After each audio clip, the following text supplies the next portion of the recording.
Chapter 21. Infiltrating the flagship wasn't too challenging. While they had some security measures in place, they were rather rudimentary, especially when compared to the research ship. Well, they are pirates.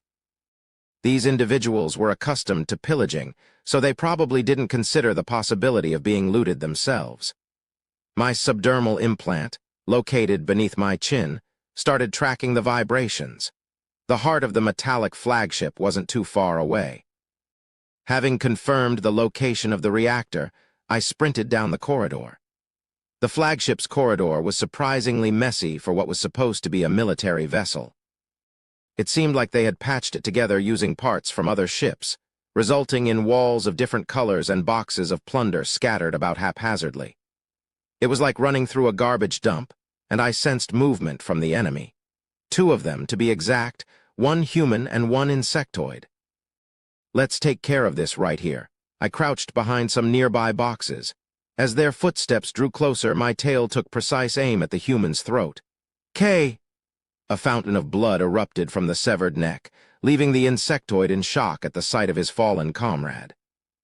While a regular person might have gone into shock, this individual was clearly a pirate, and he reached for his communication device. I extended my palm, and the blade-tipped tentacles shot out, coiling around his wrist. The sharp blades on the tentacles mercilessly tore into his flesh. Kaya! His forearm became a gruesome sight, ground into pulp by the tentacles. The communication device he had pulled out fell to the floor, unutilized. Upon retracting the tentacles, now coated in the insectoid's green blood, the items stuck to their surface were absorbed into my body. The taste was different from that of human blood. It's like grape flavor. While human blood had a stimulating taste, the insectoid's blood had a refreshing, fruity flavor. I wished I had more time to savor it, but the circumstances didn't allow for it. I focused my strength and lunged at him. It was a short charge, but with my enhanced physique, it packed a substantial punch. The insectoid was slammed against the corridor wall. Kek! A short scream and the sound of bones snapping echoed through the corridor. If he had been human, he would probably have gone into shock, but this insectoid displayed tenacious resilience. He was still alive and struggling to escape. Using my lower tentacles, I pinned down his arms while the upper ones gripped both sides of his head. Kaya, spare K. I was growing tired of hearing pleas for mercy. I applied force to my gripping tentacles, tearing his head apart. The corridor was now painted in green blood. I didn't bother with the human corpse and quickly devoured the insectoid's body. As expected, NPC species don't count. In the game, the insectoids were classified as sentient beings, but they were an unplayable alien race. As such, they didn't count toward my evolutionary progress. Let's just have this and move on. I would have savored the moment under different circumstances, but there was still much to be done. I swiftly chewed and swallowed the insectoid's meat. After licking up the blood on the floor, I neatly stashed the human corpse inside one of the boxes. Patrol team, what's going on? Why no response? It's nothing. Then answer quickly, you brat. Get out of there. Sorry. I gave a brief response to the communicator that insectoid had dropped before dying. Thanks to my mimicry ability, the other side had no idea that the owner of the communicator was already inside me. After concluding the short battle, I resumed my journey towards the reactor. Along the way, I didn't encounter any new enemies. It would have been nice if the security around the reactor had been equally lax, but my wish remained unfulfilled. Android security guards were patrolling the area around the reactor. These guys, who seemed to spare no expense on security, had suddenly deployed expensive androids here. It appeared they had placed the spoils of their raids here. Androids can be quite troublesome. Destroying them isn't a problem in itself, but what comes afterward is. The moment I attack, the android will send a signal to the central AI of the ship. Unless I'm prepared for a full-scale battle, I should avoid confronting the androids. How should I deal with this? The auxiliary organ under my chin squirmed as it searched for a weak point in their defenses. Unlike humans, androids had no significant vulnerabilities due to their mechanical nature. Moving around on the ceiling or walls as I had done on the research vessel was not an option since androids had heat-tracking devices. I don't necessarily have to face them head-on. I turned back and headed upstairs towards the reactor. Passing through rusty metal stairs and chaotic corridors, I arrived at someone's bedroom. The bedroom had a nauseating and foul odor. The mattress used as a bed was discolored, and empty bottles were scattered on the floor. Using my 4 hands, I lifted the mattress. The insects hiding beneath it were taken by surprise and scurried away. This should do. I stood in the spot where the mattress had been and used my lower hands to extract spores from below. The acidic secretions from the spores began to dissolve the floor. A pungent smoke rose, and the dirty metal quickly developed holes. Beneath the holes, I could see the upper part of the reactor. If it had been a human, they would have noticed the reactor's upper level melting away, but my opponent was an android. It was vulnerable to unexpected situations because it operated according to predefined programs. I'll clear the engine with this. I poured the spores upwards toward the reactor. Asterisk, asterisk, asterisk, it had been 10 years since Elchin Davara started pirating. A Hulk mutant involved in piracy. No one could have expected Elchin to continue her activities for so long. Originally, Hulk mutants had short lifespans. Their genes were manipulated to ensure they died within 2 years. If he hadn't been an improved Hulk mutant by Eden, he would have surely died not long after. Even if he had survived, if his intelligence hadn't been up to par, he wouldn't have lasted this long.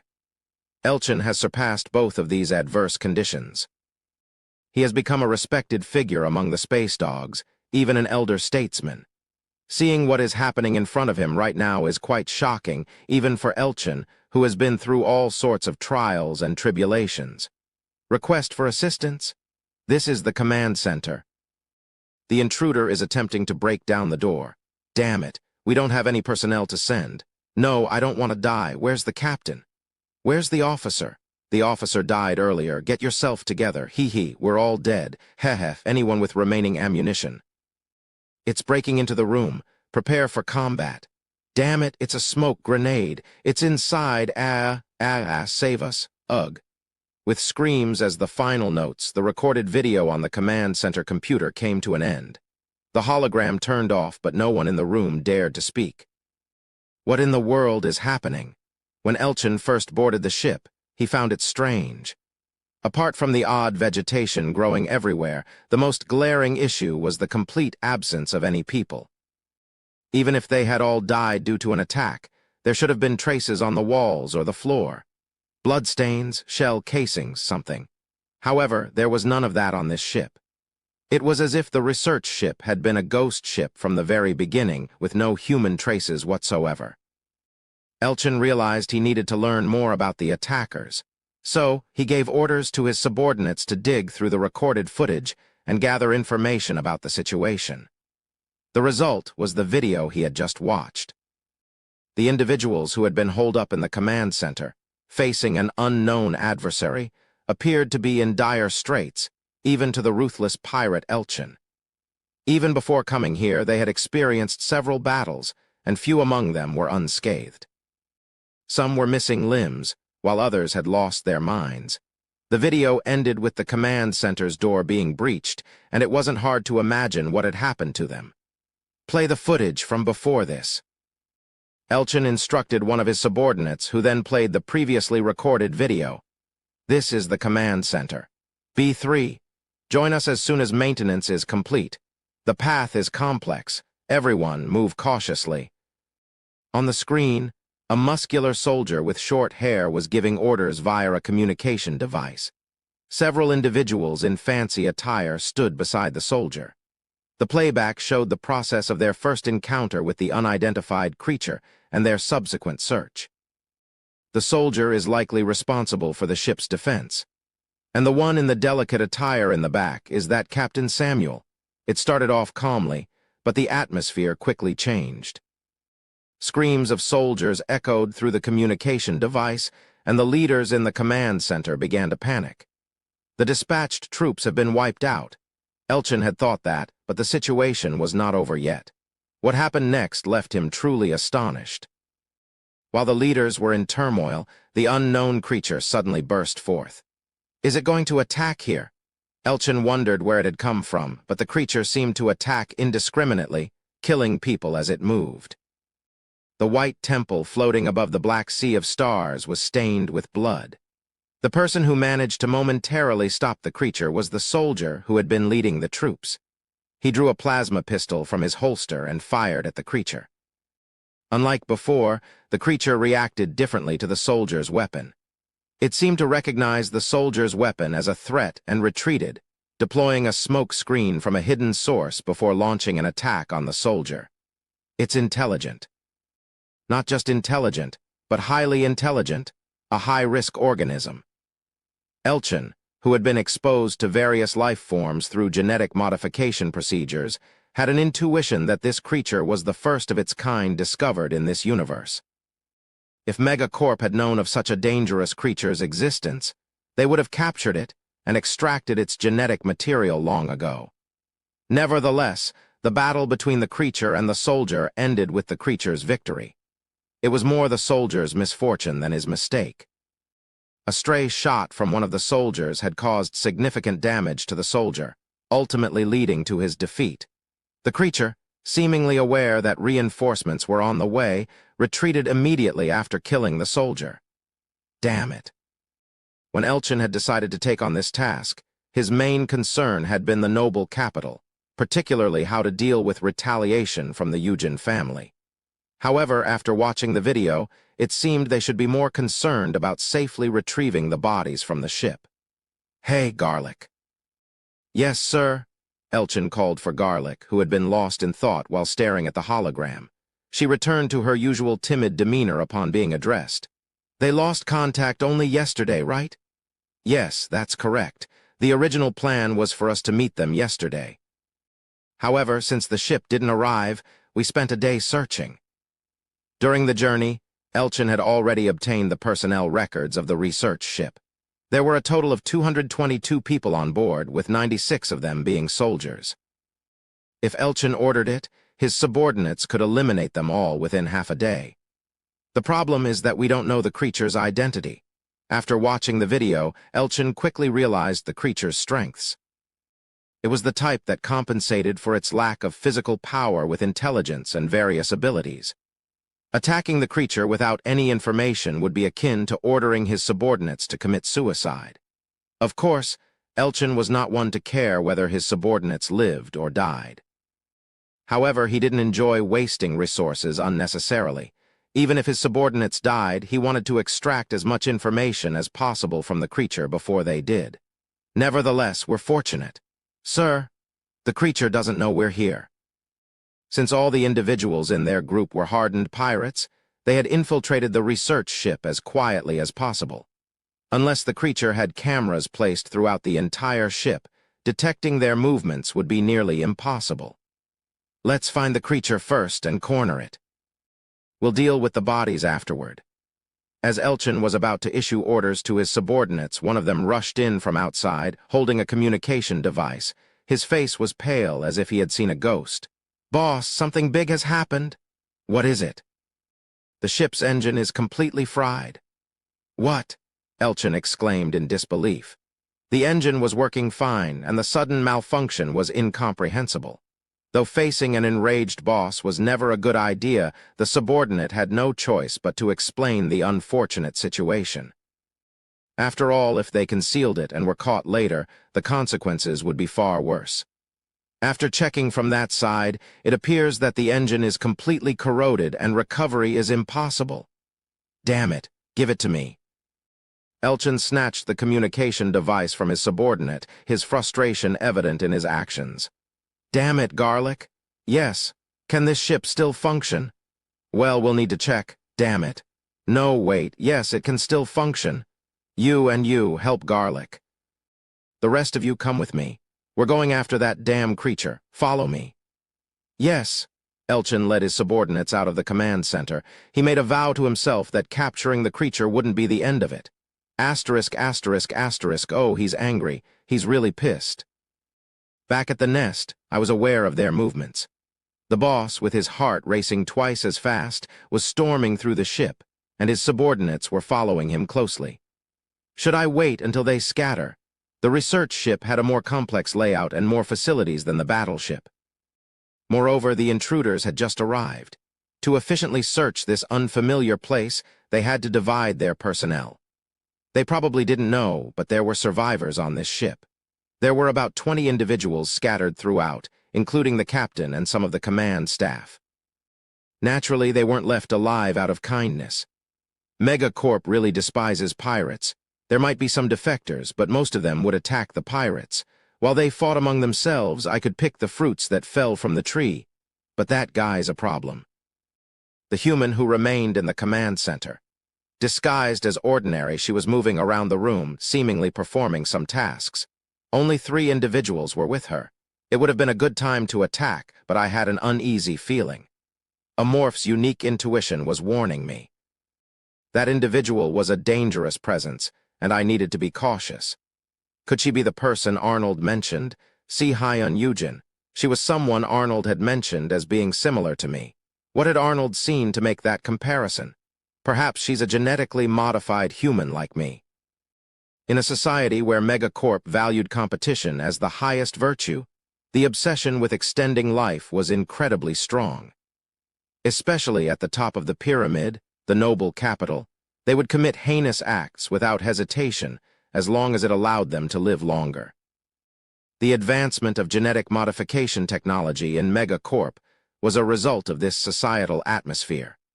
Hulk mutants were nothing more than byproducts of that. Even Megacorp players are ultimately into genetic modification. In the game, there were users who went beyond simply modifying their appearance to the point of becoming inhuman. Some used artifacts that allowed them to use cult-like abilities, while others flew through space on their own without a spaceship. There were all sorts of people. Given that, it was entirely possible that the Yujin family's scion had been modified to an extraordinary degree. Keisaragi was nothing special, but what about that woman, as expected? If she is a genetically modified human, she would be a formidable opponent for me now. Just as my enemies don't know my abilities, I don't know what abilities she might possess. If they had modified her to the level of players, defeating her wouldn't be easy. A genetically modified human, huh? It's been a while since I've had a fight like this. I didn't say it was difficult. I didn't say I would lose. I had devoured countless Megacorp players. Facing a formidable opponent not only aroused a sense of danger, but also piqued my interest. For now, let's hold off on the one who appears to be Si-Hyun Yujin. Let's clean up the pirates first. There was no point in fighting recklessly and then dealing with trouble if reinforcements arrived. I turned my attention back to the pirates. Coincidentally, they were approaching the captain's quarters where survivors were hiding. Chapter 22. Normally, this would be a time for jubilant celebration, reveling in the spoils of plunder. But there was not a soul among them who dared to speak up. It was all because of Elchin, who was seething with anger like a raging bull. Due to the sudden loss of their precious battleship, Elchin was doing everything in his power to quell his rage and regain his composure. It was under these circumstances that a subordinate approached him, hesitating. "Boss, what is it? We've detected life signs on the bioscanner." They seem to be in the captain's quarters. And? Well, the door seems to be sealed, so we'll have to breach it. Damn it, do you need my permission to take a piss too? Oh, no, sir. It was a signal to proceed. The subordinate prepared to breach the door with his comrades. The one responsible for demolition shouldered the plasma cutter and began assembling it. He affixed the assembled plasma cutter in front of the door and operated the terminal connected to the machine. As the cutter started working, it emitted a green beam that began cutting through the heavy door, which was over 50 cm thick. By the time the thick smoke filled the corridor, the door to the captain's quarters had been breached. One of the pirates leaned in to take a look from the outside when bullets flew at him from within. "Damn it! Hide, everyone!" Starting with the pirate with a hole in his head, a hail of bullets poured out from inside the captain's quarters. The pirates took cover behind the walls and retrieved their weapons, preparing to counterattack. However, Elchin stepped forward. "Move aside, you bastards." Thanks to his genetic enhancements, Elchin's skin had become so tough that unless hit directly by a plasma launcher, he wouldn't even get a scratch. Amidst the hail of bullets, Elchin strolled forward as if he were taking a leisurely walk. He gripped the hole in the melted door and exerted his strength, causing the 50 cm thick steel door to twist like dough. Displaying his terrifying strength, he entered the captain's quarters and began a massacre. Arg!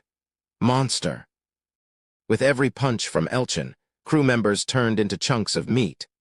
While their boss went on a rampage, the pirates retaliated with suppressive fire from behind cover. The crew members in the captain's quarters had turned into corpses in the blink of an eye, leaving only one survivor. As Elchin was about to finish the job, the survivor shouted, Wait, I surrender. Surrender, the D'Vara cartel doesn't accept that kind of thing. No, I'm the ship's medical officer, I'll definitely be of help. Elchin relaxed his grip, his fist no longer threatening. A medical officer. Yes. The captain's not here and the medical officer is in the captain's quarters. Now that he thought about it, among the people he had dispatched, there was no captain. That damn, well, fine. Where did the captain go and why is the medical officer in the captain's quarters? The medical officer, despite trembling with a sense of betrayal, didn't hide anything. As things got more complicated, Elchin's annoyance grew. The battleship was wrecked, and the person who knew the whereabouts of the bodies had gone off to escape on the lifeboat. Elchin contemplated killing the medical officer but decided against it. Hey, smart one. Yes, you're a medical officer, right? So you must know where the bodies are. Well, yes. That noble capital body, they said it was here. Where is it? The medical officer had no idea where Keisaragi Yujin's body was. But to be honest, he lied because he didn't think he'd see the next day if he told the truth. It's with the monster. That bastard again. Why the hell is the monster carrying corpses? He eats people. That statement meant that Elchin didn't have much time left. Elchin sighed and gathered his subordinates. Listen up. The medical officer here says the monster has a body. We don't have time to search every nook and cranny, so spread out and find it. Got it? Yes. Since that bastard is no pushover, go in groups of at least 6. If any issues arise, report immediately through the communication device. Anyone slacking off, I'll personally smash their heads in. Yes, boss. You there, you're coming with me. Yes. The subordinates responded energetically and scattered. The medical officer watched them run off and thought about whether he should speak up now, but he was too afraid of Elchin to do so. Hey, medical officer. Yes. You said you wanted to be a pirate, good for you. We've been short on medical officers. Oh, yes. By any chance, do you have any expertise in genetic modification? Yes. Yes, of course. Just leave it to me. Elchin continued talking, and the medical officer missed his chance to speak. Thanks to that, the information that the monster could imitate human voices remained buried. Asterisk, asterisk, asterisk, too bad. The crew members didn't last as long as I thought they would, but considering that the boss is a Hulk mutant, it's probably the expected outcome. Hulk mutants are deployed in ground battles to destroy tanks and bipedal armored units. If a regular crew member even gets a scratch from such a monster, they should consider themselves lucky. The boss left only one person among the crew members alive. Although I couldn't see who had survived, I could guess. It must be the medical officer. Space dogs are a group with a high mortality rate. Criminals, war orphans, the impoverished, retired soldiers, mercenaries, and all sorts of people are constantly coming and going. It's a high turnover group, so someone like a medical officer receives special treatment. Anyway, whether the medical officer becomes a pirate or not doesn't matter to me. After all, I have no intention of leaving any survivors on this ship. The confrontation in the captain's quarters ended faster than expected, but luckily, the enemies moved as I had anticipated. They're scattering, just as I thought. Except for the boss and one subordinate, the rest formed groups of 6 to search. Since the pirates' armament is not uniform, I don't know what they're carrying. However, it's clear that their movements are unusual. They're almost like regular soldiers. Even when I captured the insectoid on the ship, he resisted to the end.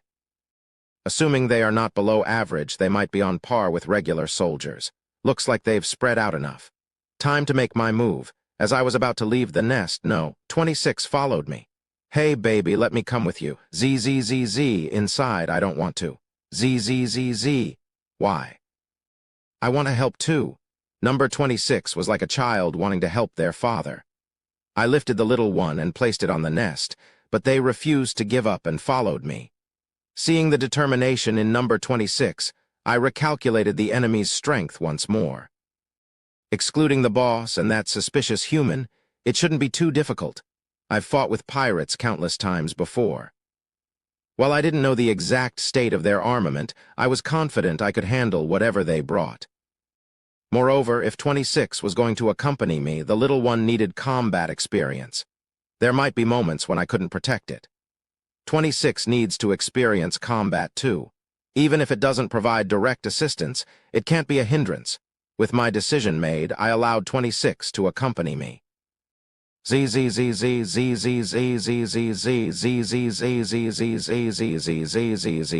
careful because the enemies are scary. Yeah. Baby, be careful. The little one hopped onto my shoulder. Whether I liked it or not, I couldn't stay mad at it. Now, where to start? There are a total of 4 groups: armory, mess hall, cargo container, and laboratory. As people who survive by plundering, their objectives are quite evident at each location. Let's start with the armory. While most weapons in the armory had likely been damaged during the STEM escape, there might still be some in working condition. If the pirates got their hands on them, it would be troublesome. I headed towards the armory with 26 in tow. As we approached the armory, the pirates entered my sensory range. 6 pirates were moving clumsily towards the armory's entrance. What kind of plant grows all the way up to the door? Yeah, we need to get rid of them to install the plasma cutter. Except for the one responsible for dismantling, the others drew their machetes. If it were a normal plant, their decision wouldn't be unreasonable. The problem is, it's not a normal plant. Without knowing the enemy's true identity, I needed to be more cautious in my thinking and judgment. Unfortunately, they were walking straight into their own doom. Charge! A member of the group swung his machete, cutting through the pods. As the pods burst, the viscous contents inside sprayed outward. What the hell is this? Heh, looks like jizz. You're damn gross, man.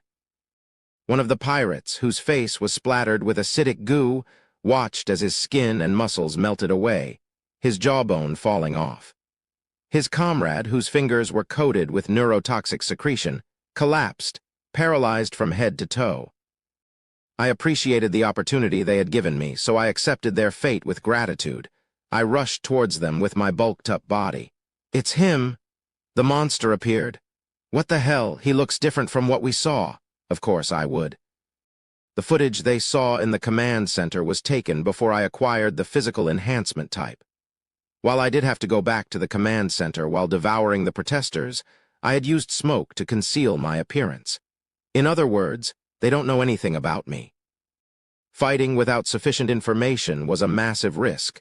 I picked up a pirate nearby. Cough! He spat out blood mixed with organ fragments from his mouth. Even without examining the inside, it was clear that his insides were a mess. I finished off the half-dead man with my tail. In the meantime, the pirates regained their composure and pulled out their weapons, responding swiftly as experienced fighters. If they had been the research ship's soldiers, they would have been dazed and unable to react to the sudden attack. Red energy masses formed a fiery web as they collided with my chitinous exoskeleton. If I hadn't obtained the type, it would have been dangerous. My current exoskeleton was significantly tougher and thicker than before. My dark brown, almost black, exoskeleton protected not only my head and chest, but also my limbs.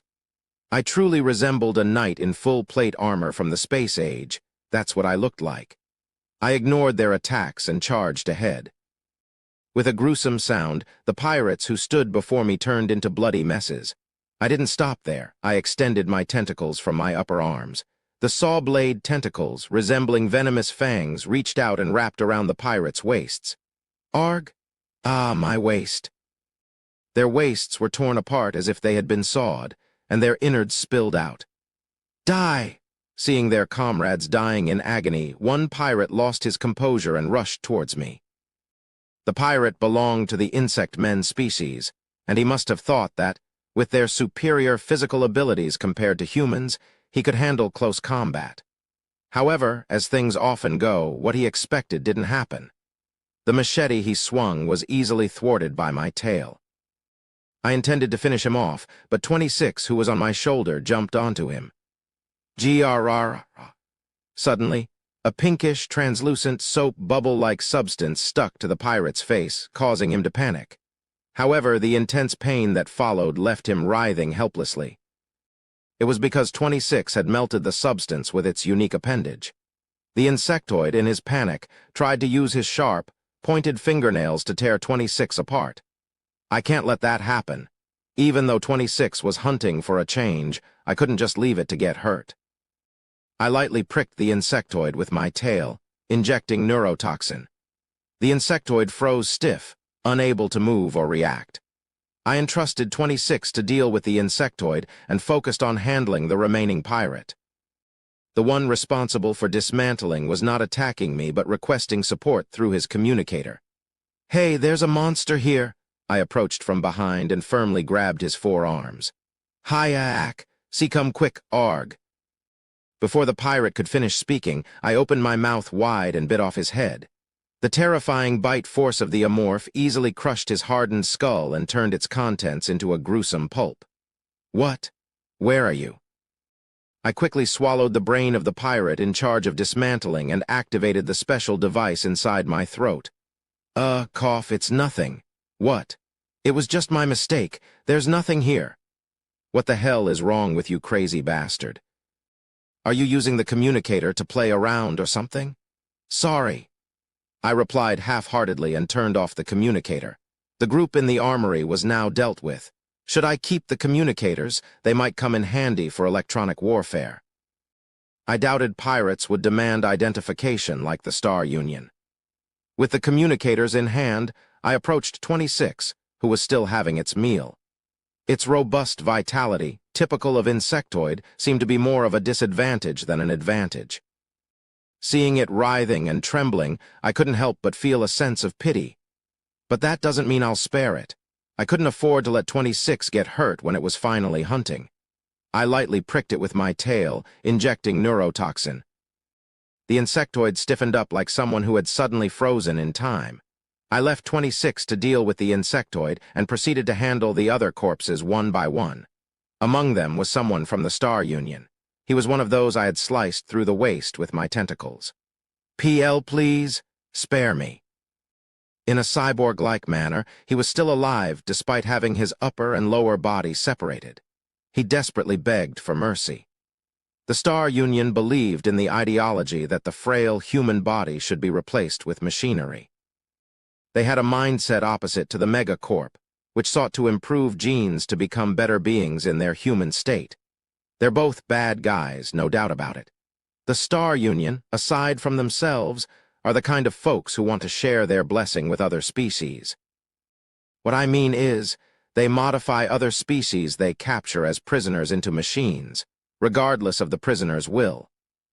The pirate in front of me appeared to be a modified human, as I could see mechanical components mixed among his internal organs. He pleaded for mercy, his voice quivering, but I crushed his head beneath my foot. Artificial brain matter crumpled as sparks flew. Mechanical, but can I eat it? Nevertheless, just to be safe, I separated the visible components and only put the flesh in my mouth.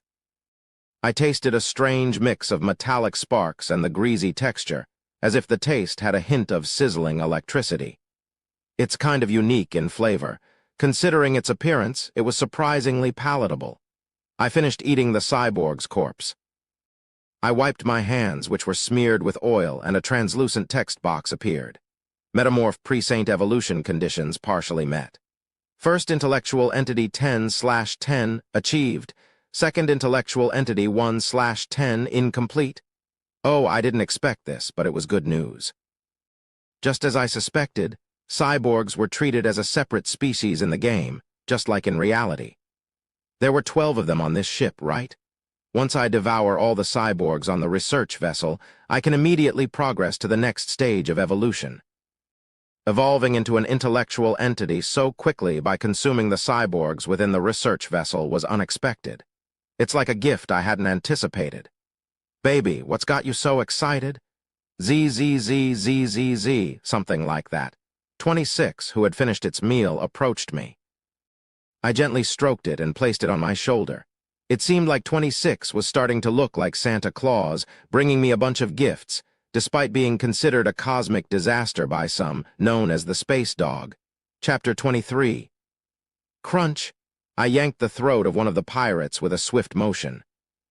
His head, still partly attached to the spine, dangled brownish blood oozing profusely. This guy belonged to a species called rockwalkers. They were an intelligent species that lived on a planet filled with rocks and metals, sustaining themselves by consuming minerals. While their initial appearance in the settings might have sparked curiosity among science fiction enthusiasts, in the actual game, they didn't differ much from regular humanoids. Except for their skin, which was as rough and hard as stone, everything inside them, including the flowing blood, was just like any other biological being. Using the rockwalker's head, from which blood was dripping, I vigorously struck the head of a nearby cyborg. The cyborg's head became as unrecognizable as a watermelon smashed to bits. That makes it 2 teams. This time our target was the group heading to the laboratory. Just like the group that went to the armory, they entered the laboratory in a state of complacency. When I arrived, only 3 of them remained. The other 3 had already dissolved into the acidic slime. Sai lost 2 of them. I munched on the remaining lower halves of the cyborgs. Just to be sure, I detached one of their legs and tried eating it, but it didn't count towards the evolution condition. It seemed that the text box only recognized those I had killed. Similarly, the predation effect didn't trigger either. The chance of the predation effect occurring on corpses I hadn't killed was quite low. It was almost like sampling, and it didn't seem to count for much. I spat out the steel I had been chewing on. In the game, even a morph could chew on machines, but it was challenging to adapt to it in reality. It felt like chewing chicken bones down to the marrow. Cough hack guh? Next to me, 26 was killing one of the cyborgs. It seemed to have caught on as it hunted skillfully without my help. Although the cyborg struggled desperately to tear 26 apart to escape, 26 held onto its neck, choking it without moving an inch. Even as a cyborg, at its core, it was still human. If it couldn't breathe, it would die. Before the cyborg's breath was cut off, I destroyed its heart with my tail. As I killed the prey, 26 retreated from the throat and sent a pulse in my direction. Baby, are you hungry? ZZZZZZ, I have to kill creatures like this. Yeah. ZZZZZZZ, then eat that. All right, enjoy your meal. I felt sorry for 26, but I had to kill and eat the cyborg for it to count. I gave 26 the rockwalker and picked up the cyborg's corpse. Just as I was about to take a bite, the communication device on my combat arm, which I had been carrying, rang. Alive and kicking, you guys. Report. I'm in the command center. Still in the middle of work. In the cargo container, these guys seem incredibly wealthy. There's so much stuff to take, it's like a gold mine. Boss, the dining area is in complete chaos. There's not a single edible thing left. We're searching the armory. Why aren't the guys who went to the lab answering? After mimicking the voice of the guy from the armory, I answered quickly, and then swiftly bit into the cyborg's body. The small organ structure in my throat mutated quickly to produce a new voice. In a short amount of time after finishing the mutation, I looked at the communication device that had been lying next to the corpse and replied, No issues in the lab. Huh, you're not the communication officer, right? Why are you holding the communication device? Well, the communication officer is currently preparing for the demolition. Is that so? All right then, click. The boss ended the communication with a suspicious tone. Whoever the boss was, they seemed quite intelligent. It was unusual for pirates to maintain such a systematic hierarchy. Normally, Hulk mutants had reduced intelligence due to the side effects of genetic modification, but this boss appeared to be different. Maybe they've been modified with some technology I don't know about. These smart Hulk mutants were a creature I hadn't encountered in the game. I doubt the original is around anyway. Let's be cautious just in case. Predator senses followed by an intelligent Hulk mutant. The differences from the game keep piling up. It's making me nervous but also piquing my interest. Come to think of it, there's 26 too. That pink bubble amoeba busily munching on Rockwalker's internals is quite different from its game counterpart. It might be the mascot, but it certainly wasn't as intelligent in the game. I've been wandering around with a bubble amoeba. The community would have been surprised. While a morph were specialized for solo play, I, too, wasn't particularly sociable, whether in reality or in games. Lost in thought, I continued to dispose of the cyborg corpses. The flesh of the newly killed cyborgs had a lemony flavor. Asterisk, asterisk, asterisk, something's off. Elchin raised an eyebrow as he held the communication device. Before becoming a Hulk mutant, he had been a soldier. To be precise, a defeated soldier. He had received the punishment of becoming a Hulk mutant for losing in combat. If the Eden family hadn't taken him in, he would have roamed the battlefield as an intelligence-deprived monster. In any case, being a former soldier, he paid attention to reporting procedures. Some subordinates occasionally disobeyed his orders, but they all became dust in the universe. After a few incidents, the reporting system remained stable. Of course, mistakes were always a possibility, but Elchin couldn't shake his unease. Perhaps it was the influence of the wild animals mixed into his genetics. The instincts that had helped him survive dozens of times on brutal battlefields were warning him now. The recent communication wasn't a mistake, but a trap. Elchin made up his mind and picked up the communication device again. Aside from the team currently conducting the search in the armory, he sent a message to the team that had gone to the dining area and cargo hold. "This is the boss. Something seems suspicious with the ones who went to the lab. Get ready, everyone, and head to the lab." "Understood." "Yes, boss." After ending the communication, Elchin summoned the medical officer. "Medical officer, where are the escape pods and the engine room on this ship?" "Just follow me." Elchin was a cautious man. His subordinates wouldn't lose to creatures like monsters, but this was an unknown situation. Just as on the battlefield, he sought out a way to retreat first. "I can't just leave the ones who dared to touch my flagship alone," he thought. Securing an escape route wasn't the end of it. Elchin was planning to plant bombs in the engine room to ensure that whoever had tampered with his ship would be dealt with. Most ships were powered by fusion engines, and even a small bomb could create a massive explosion. Once Elchin safely escaped, he could remotely detonate the bomb, and the monsters would be wiped out without a chance to react. Of course, any remaining crew members on the ship would also perish, but pirates always had plenty of recruits. They could easily replace their losses with new crew members.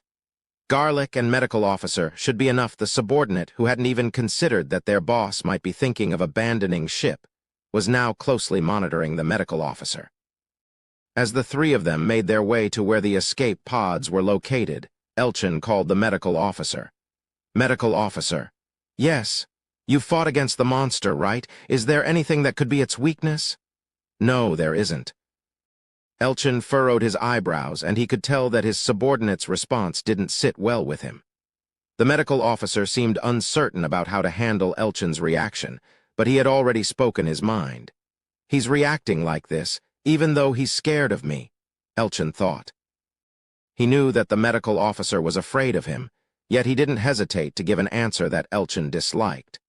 From the medical officer's perspective, it seemed that this creature was even more terrifying than Elchin. Elchin's mind sank like ice, and he decided to change his line of questioning. "Then what are its strengths or traits?" Elchin asked. When Elchin didn't show any signs of anger, the medical officer cautiously revealed his thoughts. "Well, it's like the creature is a ghost." "A ghost?" Elchin questioned. "Yes, it can capture and consume people even in bright light, leaving no corpses behind. We only realized someone was missing later," the medical officer explained. "Where is this ghost on the spaceship?" "Are you suggesting your people are so incompetent that they can't deal with it?" Elchin inquired. "Well, this ship has various security measures in place. Even we find it challenging to navigate at times, yet this ghost managed to move around undetected, killing people. If that's not a ghost, what is it? The medical officer's words left Elchin in silence. Judging by the atmosphere created by the medical officer's words, it seemed he was telling the truth. A ghost, really? What nonsense! Did that mean this ship had become some sort of ghost ship? A ghost ship in the age of space travel. It was no joking matter. After a moment of contemplation, Elchin took out his communication device again. It hurt his pride, but it seemed like he needed to gather his subordinates and take action. But when he was about to change his mission through the communication device, it was already too late. The unidentified enemy had already launched an assault. A clever one. Even high-ranking humans fell for the imitation, but Elchin wasn't fooled. Perhaps the Hulk mutant was more like a clever beast than an intelligent being. It seemed he had noticed the trap through his wild instincts. It's too late anyway. He had just left the laboratory and returned to the nest in the cooling room. Currently, my auxiliary system is monitoring my designated area on the ship. The pirates' movement towards the laboratory is clearly visible. This time, I plan to attack the enemy in a new way. I laid down on the ship in the nest and closed my eyes. As my auxiliary system reached my designated area on the ship, my sensory perception, which had been limited to my physical body, gradually expanded. My consciousness flowed through the ship, starting from the cooling room, through the corridors, and into other rooms. The sensory flow that began in the cooling room spread like ripples through the ship's passageways and chambers. People who have used drugs often describe feeling something transcendent beyond the boundaries of their physical bodies. Could what I'm experiencing now be something similar? Every time I breathed, the tendrils trembled, seemingly breathing along with me. The chill I felt from the metal plates that the tendrils enveloped made me shiver involuntarily. Finally, the auxiliary system completed the connection. The enemies were no different from creatures crawling within me. I issued a command to the spores with neurotoxic abilities along the path to the laboratory. Activate. As if issuing commands from my brain to the nerves within my body, the auxiliary system conveyed my orders to the tendrils. The spores responded by expelling their venom in unison.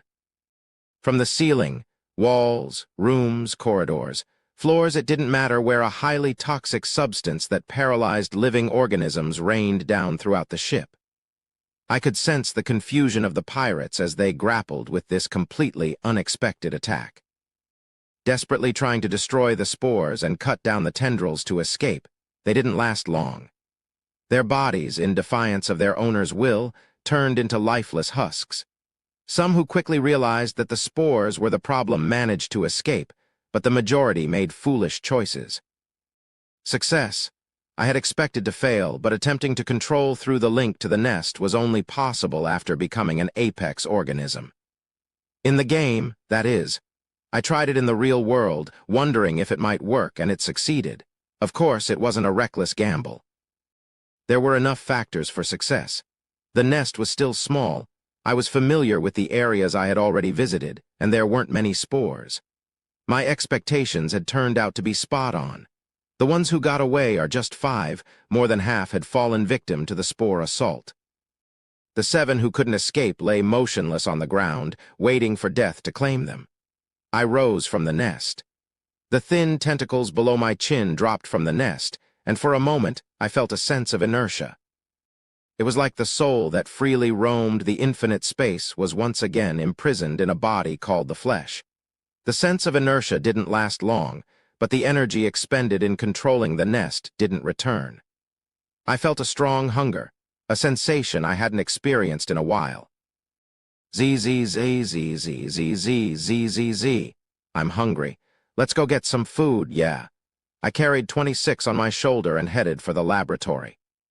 On the way, I saw fallen pirates. It was typical pirate behavior to mercilessly abandon colleagues who seemed hopeless. It's good for me that I didn't have to fight while hungry. I gnawed on the fallen pirates unceremoniously. With each bite of my teeth, I could feel their bodies twitching. Their movements were as lively as a freshly caught fish flipping about. Did they know? The more they resisted, the more saliva flowed into my mouth. My teeth tore into the enemy's flesh without restraint, and my forearms crushed their bones and plucked out their organs. I was so hungry that even machine parts passing through my throat didn't feel repulsive. The silent feast in the corridor had come to a triumphant conclusion. Now there are only 2 left. Out of 7, 5 were cyborgs. I had already devoured 8 cyborgs, so I needed only 2 more to complete my evolution into an apex organism. I followed the traces of the pirates who had escaped, using one of the cyborg's finger bones as a toothpick. They were hiding somewhere other than the laboratory. It turned out to be the crew's workout room. Of all places, they had to run here. The workout room was a spacious area, so it was probably chosen because it offered a good shooting angle. The problem was that the dead crew members had also acted the same way. The place where camaraderie was fostered among comrades had long become a slaughterhouse at my hands. From behind the broken door, the fearful people inside emitted pheromones and breath. It was clear they were startled as soon as I entered. The sight of walls and floors covered in blood as soon as I walked in must have been quite shocking. More than 20 people had died inside. Adding 5 more wouldn't make much of a difference. I handed the finger bone I had been holding to 26, who was on my shoulder, and stepped inside the workout room. Chapter 24. As soon as I entered the workout room, lasers started flying. Lasers couldn't harm me. I walked calmly through the beams, and the pirate cursed at me in frustration. Why the hell isn't this working? Unfortunately, this swearer wasn't a cyborg. He seemed like a regular human from the Megacorp, with no mechanical enhancements whatsoever. He tossed aside his useless laser rifle and pulled out a thick rod from his waist. He pressed a switch, and a blade sprung out from the rod, turning it into a short sword. I stopped in my tracks when I saw it. A sonic blade. The sonic blade was a weapon that incorporated ultrasonic vibration technology. It was easy to carry and had exceptional cutting power, making it a favorite among Megacorp officers. When I didn't move, he must have thought he had the upper hand and yelled energetically. "I'm the fucking vice captain of the Divara cartel?" His previous fear seemed to have vanished. Typical pirate behavior, I guess. It was evident that he lacked both forethought and strategy. The sonic blade could potentially pierce my outer shell, but that only mattered if it could actually hit me. If it couldn't touch me, it was useless. If he were someone skilled in martial arts, it might have been different, but unfortunately, he wasn't. My auxiliary systems confirmed that. He was just an ordinary guy in his early 30s, starting to suffer from adult-onset diseases. His body was filled with blood and fat extracted from the victims he had looted. I lunged at the vice captain. Startled, he tried to stab me with the sonic blade, but his movements were unskilled. The sonic blade isn't durable enough for stabbing. I had no intention of accommodating his foolish attack. I deftly evaded him and kicked him in the abdomen. He coughed up blood and fell to the ground. Damn it! With his internal organs likely ruptured, he didn't release his grip on the weapon. He glared at me with venomous eyes. What a surprise! I had thought he was just showing off, but he was surprisingly tenacious. Regardless of his species, most beings tended to beg for mercy when faced with a fatal wound. This was the first time someone had shown this level of determination since Arnold. Should I end his suffering without pain? I flicked my tail, striking the vice captain's hand. Startled, he let go of the sonic blade, which clattered to the ground. My tail, still curved, pierced through his eye. As his brain was destroyed by the thorn on the tip of my tail, he became a lifeless body, incapable of feeling any pain. 1 out of 5 had died. Now there were 4 pirates left. The remaining ones didn't seem scared. Perhaps they were hiding in the locker room. I leisurely began to dissect the human corpse. Once I had finished consuming everything and was left with the ankles, a translucent text box appeared in front of me. Predation effect activated. Successfully obtained human nature genetic essence, extracted human nature from the biological traits of human. Do you wish to apply human nature? Human nature? I was perplexed by a trait I had never seen before. What could human nature be? Based on the name alone, it seemed overly encompassing. Was it referring to human emotions, rationality, or perhaps unique human qualities? It was difficult to discern its meaning from the name alone. Do I need to accept it? In space survival games, there were thousands of different traits, but not all of them benefited the host. For example, the Hulk mutant's Berserk trait enhanced physical abilities but made the player uncontrollable. There were traits where the disadvantages outweighed the advantages. In my experience, traits with vague and ambiguous names were usually traps. It's a bit disappointing to have just one trait. To deduce the nature of this trait, I recalled the pirate I had killed. He undoubtedly had some unique aspects compared to other prey. A never-give-up spirit. Could human nature refer to an indomitable spirit that got back up even when knocked down? No, I shook my head. It was too early to make a judgment. The world of space survival was far from a place where human values thrived. It was more like a dystopian realm where all sorts of ruthless creatures roamed. The Star Union enslaved people and turned them into machines, while Megacorp genetically modified genes without hesitation, creating monsters. In such a world, there couldn't possibly be a trait that extolled human potential. What should I do? I decided to narrow down my thinking. If the predation effect had been triggered, then this trait would directly affect me. Let's first look at the advantages it offers. Perhaps human nature was a trait that influenced the mind. In that case, it likely fell into the category of enhancing psychic abilities, since most traits related to psychic powers had a strong connection with the mind or telekinesis. These types of traits were not easy to acquire, so having one was an advantage. Now, the drawbacks. This was a new trait, so I had no idea what effects it would have.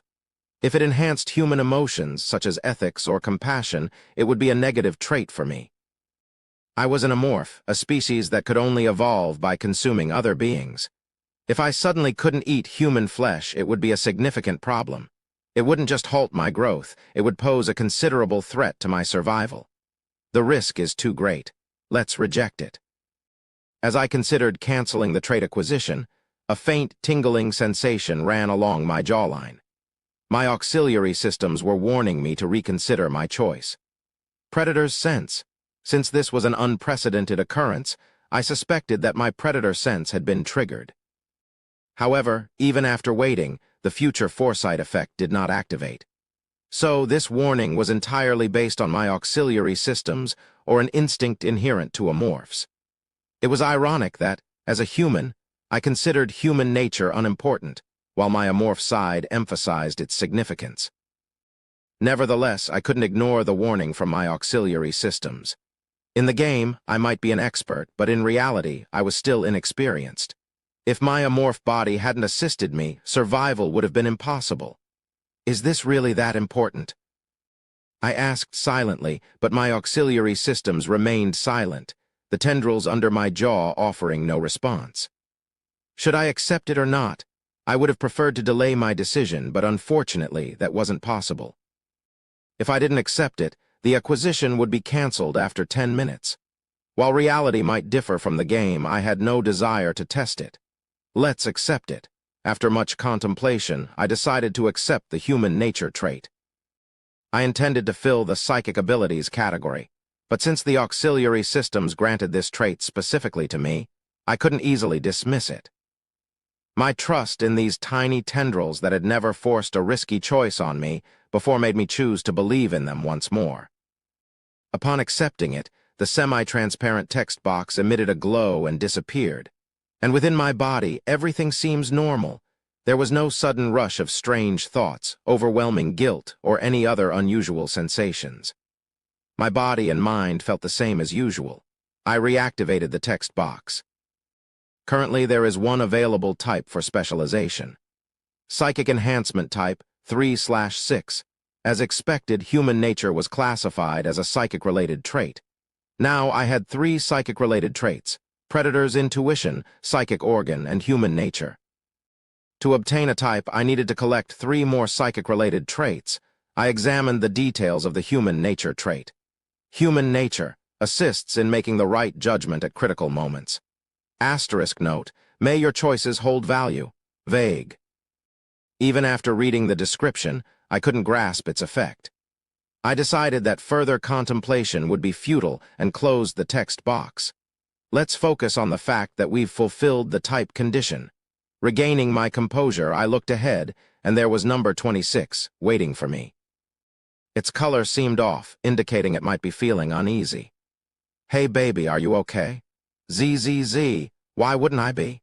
"You weren't moving, so I got worried. Seemingly concerned about me just standing there, I gently stroked number 26. It returned to its usual pink hue, evidently relieved. Who's worrying about whom?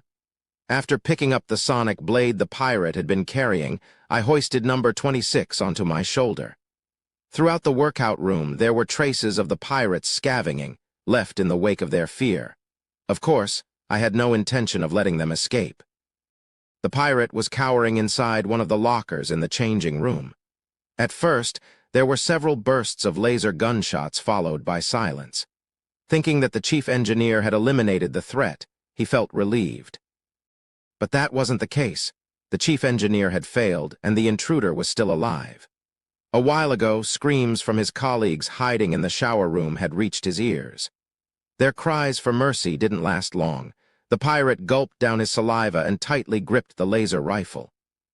He couldn't understand why he had to endure such pain. Even though he was a pirate, he hadn't engaged in more heinous or malicious acts than others. Stripping the scalps of the rich or committing crimes against women and killing were common deeds among pirates. He had merely lived as a pirate should. "Lord Subcommander, please have mercy." Since becoming a pirate, he had never uttered the name of the Star Union's Lord Subcommander. He was no longer a cyborg of the Star Union. He was now a member of the D'Vara cartel. But as he faced imminent death, he unconsciously acted as he had in his youth. At that moment, the sound of a door opening reached his ears. It seemed like someone was moving something heavy, breaking the stillness of the changing room. The door closed, leaving an unpleasant silence to linger in the changing room. An invisible terror crept into the pirate's chest, making it feel as if cold sweat were pouring down his back. He's inside the changing room. Is the pirate waiting to spring a trap on me? Despite likely being a biological entity, he didn't make a single sound. His inhuman appearance only deepened the cyborg's fear. As he waited for the pirate to emerge, he finally moved when the pirate didn't show up. Thud, thud followed his footsteps a few times, and then he began opening the lockers one by one. Creak, slam. The pirate felt like his heart was about to explode. The sound was getting closer. Finally, the man reached the locker adjacent to his hiding place. Through the bars of the locker, he caught a vague glimpse of the man. Brownish skin, closer to black, a beast with teeth stained by the blood of his comrades. There was a strong scent of blood emanating from the man. The man lingered briefly in front of him and then disappeared. As the foul smell of blood drifted away, the cyborg pirate breathed a sigh of relief. He thought to himself, once this looting is over, I need to sneak away. Boss Elchin won't spare me, but the universe is vast. If I escape into the Star Union's territory, even the D'Vara cartel won't be able to touch me. While contemplating his escape, a sudden thunderous noise echoed, and he felt a sharp pain in his abdomen. When he lowered his head, he saw a long spear piercing through the locker's door and through his belly. The spear, or rather the man's tail, was pulled out of his abdomen and slipped outside. 4 hands tore the door open. The sight of the man's mouth gaping wide was the last thing the pirate saw before his consciousness faded. Asterisk, asterisk, asterisk. Why were you trying to hide? The cyborg who dared to deceive my senses had his limbs severed by my combat arms and died. Eating his flesh brought me closer to completing my evolutionary requirements. Now I just need one more. Among the 12 cyborgs who had boarded this ship, only one remained. According to my nest's data, he was in the bridge command center. Of course, it had to be the command center. The command center was home to someone I'd rather not face, an engineered human likely from the Eugen family. Should I start with the boss? Exiting the workout room with number 26, my auxiliary systems urgently sent me a danger signal. I quickly propelled myself to the ceiling. Almost simultaneously, a massive fist struck the spot where I had been. The impact left a hole in the alloy plate, as if it had been hit by plasma energy. "Found you, you son of a bitch!" The perpetrator of this immense display of strength was the pirate boss, a Hulk mutant. I knew he'd be big, but seeing him in person, his imposing presence was truly remarkable. Standing over 3 meters tall, all muscle with no hint of fat, and even red fur around his neck, reminiscent of a wild animal. His appearance was terrifying, like one of the 4 heavenly kings guarding a Buddha. "That damn bastard killed my subordinates!" Behind the roaring leader were his subordinates and the medical team. I knew they had survived, but I never expected them to join the pirates' side. Well, this works out nicely. I had planned to devour the boss first anyway, and he had come to me instead. If he was a Hulk mutant, he likely possessed valuable genes. It wouldn't hurt to replenish my genetic essence before dealing with the formidable opponent. I leaped down from the ceiling. "ZZZZ, stay hidden for a moment. Danger. Be careful. ZZZZ. Don't worry, baby, stay safe." After reassuring number 26, I sent it away. It remained motionless, blending into the wall with its camouflage ability. However, I still sensed its underlying unease. Seeing the worried 26 in its shrunken state made me want to laugh, but unfortunately, my amorph physiology didn't allow for it. Confirming that 26 had hidden itself, I turned to face the boss. At just over 5 feet tall, I estimated the boss to be roughly twice my height. To an onlooker, I must have appeared significantly disadvantaged. A genetically enhanced Hulk mutant, huh? Let's see what you've got. I savored the sight of the Hulk mutant, who was like a treasure trove of genetic essence. Chapter 25. "Hey, shouldn't we go too?" The boss asked to protect Garlic, remember? Damn, I was happy because he said he'd reward us for it, but damn it. Bridge Command Center. The pirates were debating whether or not to go help the boss. In the eyes of the grumbling cyborg pirates, they saw Garlic working diligently. She was tinkering with the main computer equipped with central AI. "Hey, Garlic, how much longer?" It's almost done. Why's it taking so long for that pile of junk to do something?" It was a humorous situation, but cyborg pirates, despite being half machine, were total novices when it came to computers and advanced machinery. Like most of the lower-class citizens in the Star Union, he too had focused more on worldly matters than on high-tech fields like robotics, nanocomputing, and the like. Even though it's next-gen tech, it's the AI of the Megacorp battleship. It's practically the essence of space engineering and computer science. It's not going to be that easy. I don't know those fancy words. Let's just wrap this up and go help the boss." The cyborg interrupted Garlic's attempt to provide a detailed explanation with a wave of his hand. Disinterested, the pirates returned to their idle chit-chat.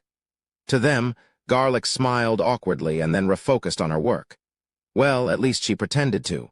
In her face, which she had turned, you couldn't find the inexperienced look she had shown earlier. The pupils behind her round glasses were colder than the inorganic masses surrounding them. Arnold did a great job. Thanks to the sacrifice of the minion, she could see that he was evolving. He had appeared in the command center twice. Both times, he had deployed smoke to conceal himself, but she easily read his transformation. Her eyes and spatial perception were far superior, thanks to genetic modifications. Among the genes transplanted into her, there was one called Terror Devil. The Terror Devil was a type of desert-dwelling dragon. Due to the extremely harsh living conditions, this dragon's sensory abilities had evolved in a unique direction. The Terror Devil could comprehensively analyze various factors, such as changes in the surrounding terrain, subtle vibrations on the sand's surface, and more, to determine the presence of hidden prey. Its accuracy was nearly 100%, which is why the indigenous people of the planet referred to it as clairvoyance. Of course, it wasn't actually seeing what was hidden behind obstacles, but rather mentally reconstructing what was behind them based on the gathered information. Megacorp's scientists concluded that this clairvoyance ability was possible due to innate psychic powers inherent in the Terror Devil's genes. Anyway, she used the Terror Devil's ability to discern that the creature in the video was evolving. When the guy reappeared for the second time in the command center, he had a much thicker outer shell.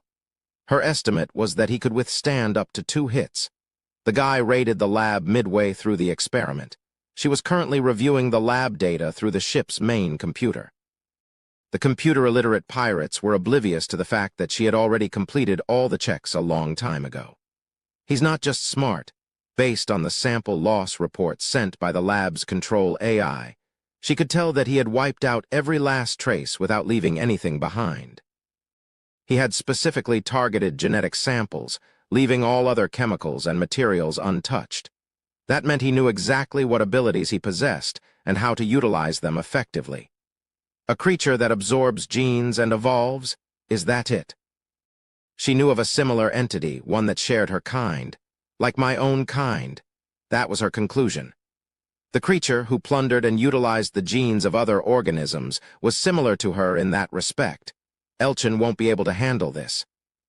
He was merely a monstrous entity enhanced by the will of others, a paltry being who had no idea what was inside his own body.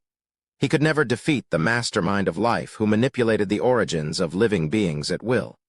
She shut down the computer. Somehow, a smile crept onto her lips. She would never admit it, but her expression bore a resemblance to the enigmatic smile that her unidentified enemies often displayed. It was the smirk of a predator circling its prey when it spotted it. That old man in the basement was annoying, but surprisingly, he's been quite productive. When she had her conversation with her faithful servant, Arnold, she had never dreamed of such an exciting turn of events. The death of noble capital and Akira Eugen's orders to her, the arrival of the Divara cartel on this research vessel, everything had gone according to her plan. But the presence of this creature had been unexpected. "Garlic, are you finished? If you're done, let's go." The pirates called out to her, but she didn't respond. She had no further business with these pirates. When the mission was over, she had to infiltrate another organization that was part of C-08. I should reduce the number of genes he can acquire as well. She, too, was an entity that consumed the origins of life, so she understood. She didn't know the exact method he used to plunder genes, but she knew that even if she wanted to obtain genes, she couldn't if there were no traces left behind. She got up from her seat. The timidity that had haunted her until now was nowhere to be found. The woman standing there was entirely different. In place of timidity and gloom, there was now the fierceness and allure that one could feel from a giant feline or a predator. Her former colleagues seemed to sense their impending fate as they hesitated. She slowly removed her inconspicuous glasses. In the Divara cartel, she was known as Garlic. She had many other names. Her enemies in the Megacorp referred to her as the Spiral Witch. In her family, they called her the Shadow and revered her. The head of the family, Akira Eugen, referred to her as Code White. Once upon a time, her father used to call her Sea-Hyun. The essence of genetic engineering from the Eugen family, the sole heir of an obscure lineage within the family. Sling, drawing a white blade from the back of her hand, Sea-Hyun Eugen smiled as she gazed at the sheep. I silently observed the beast in front of me. The boss, too, opted to assess my movements from his position rather than rush in recklessly. It was a battle of beasts. Before revealing our fangs and claws, we were in the midst of a reconnaissance phase. Much like human combat, the outcome hinged on whose strategy was superior and whose weapon posed a greater threat. Was it due to nervousness or the anticipation of the fight? The acidic blood coursing through my veins seemed to boil, and my skin grew hot. So this is what this sensation feels like. It was a sensation I couldn't experience while playing games. If I were in a human body, I might have licked my dry lips. The opponent's muscles tensed. With just one stomp on the ground, the creature surged towards me, charging as if its prey were right under its nose.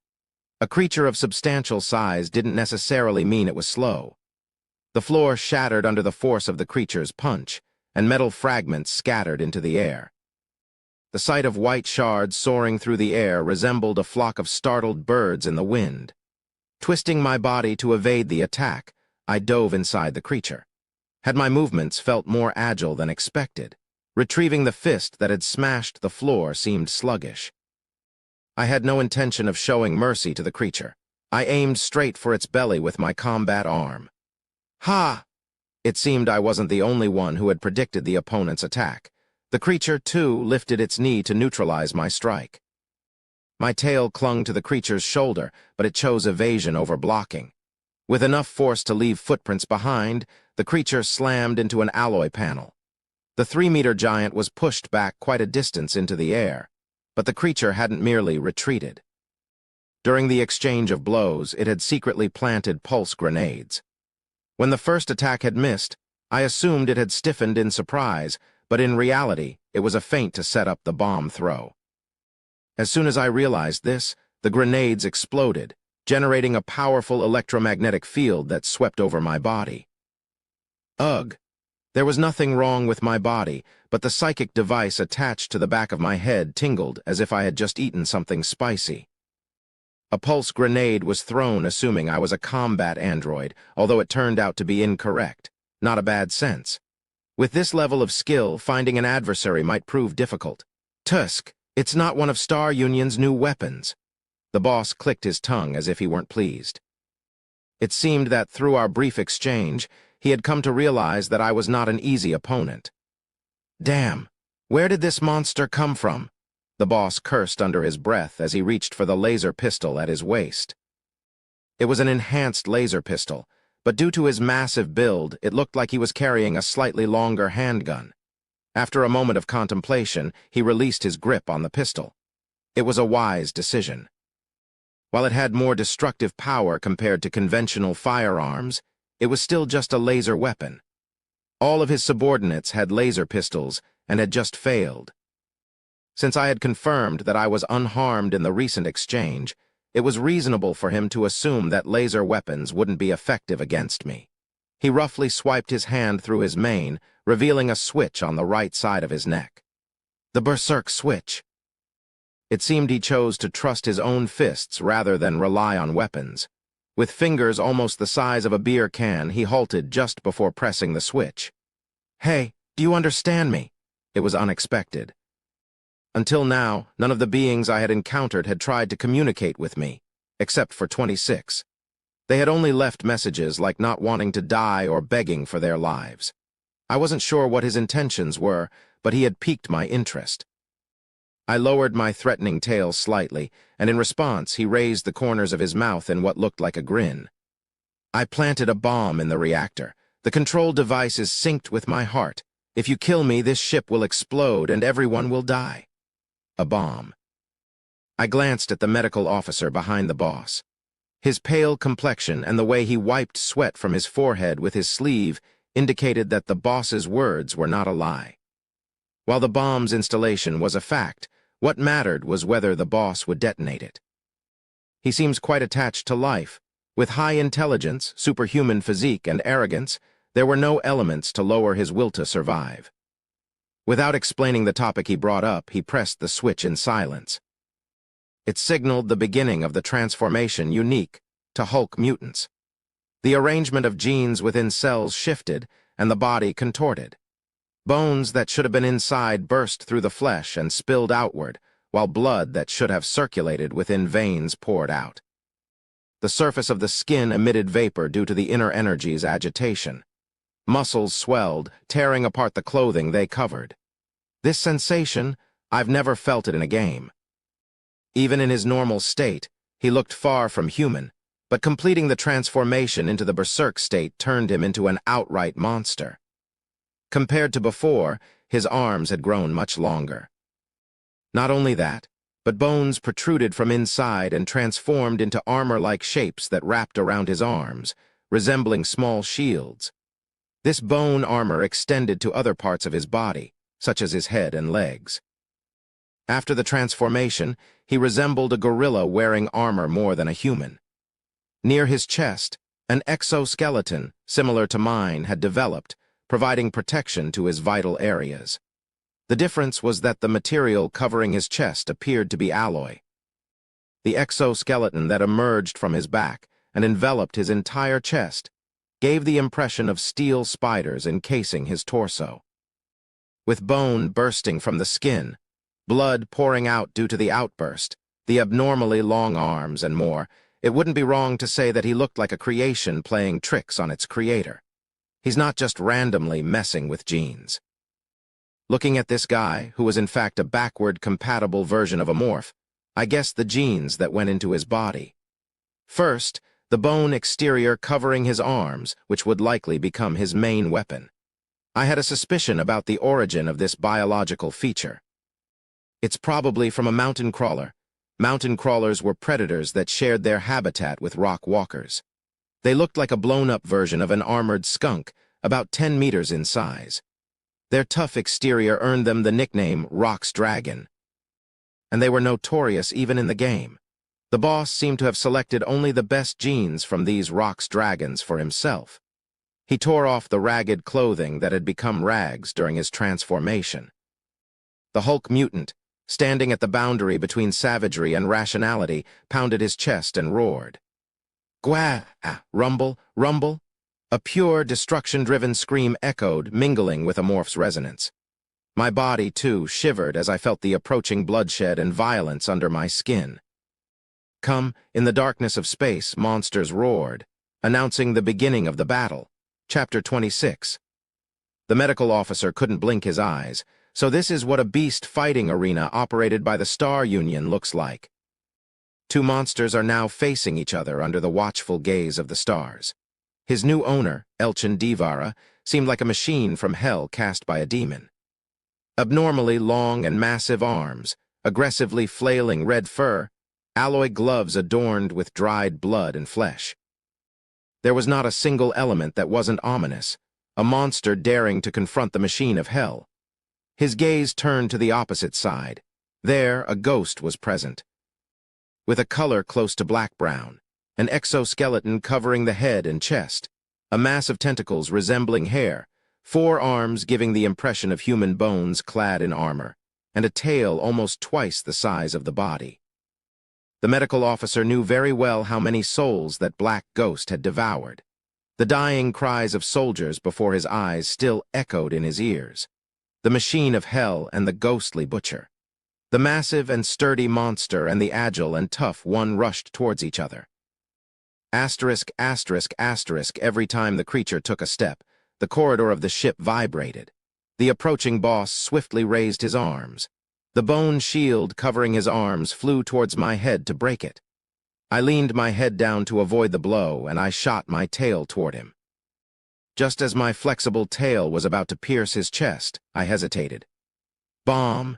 Hesitation during battle is strictly forbidden. The boss did not miss my weakness. The shockwave from his rock-hard fist turned the corridor into a battlefield, shattering the lights hanging from the ceiling one by one. What? The boss seemed equally confused as I was. Since the toughest parts of my body are my chest and head, targeting them would have been an effective attack. I had already withdrawn my body. He laughed confidently. He seemed to believe that my attacks were useless, and that there were no weaknesses in his body. Considering the current situation, he wasn't entirely wrong. There weren't many places I could target when a chest attack was impossible.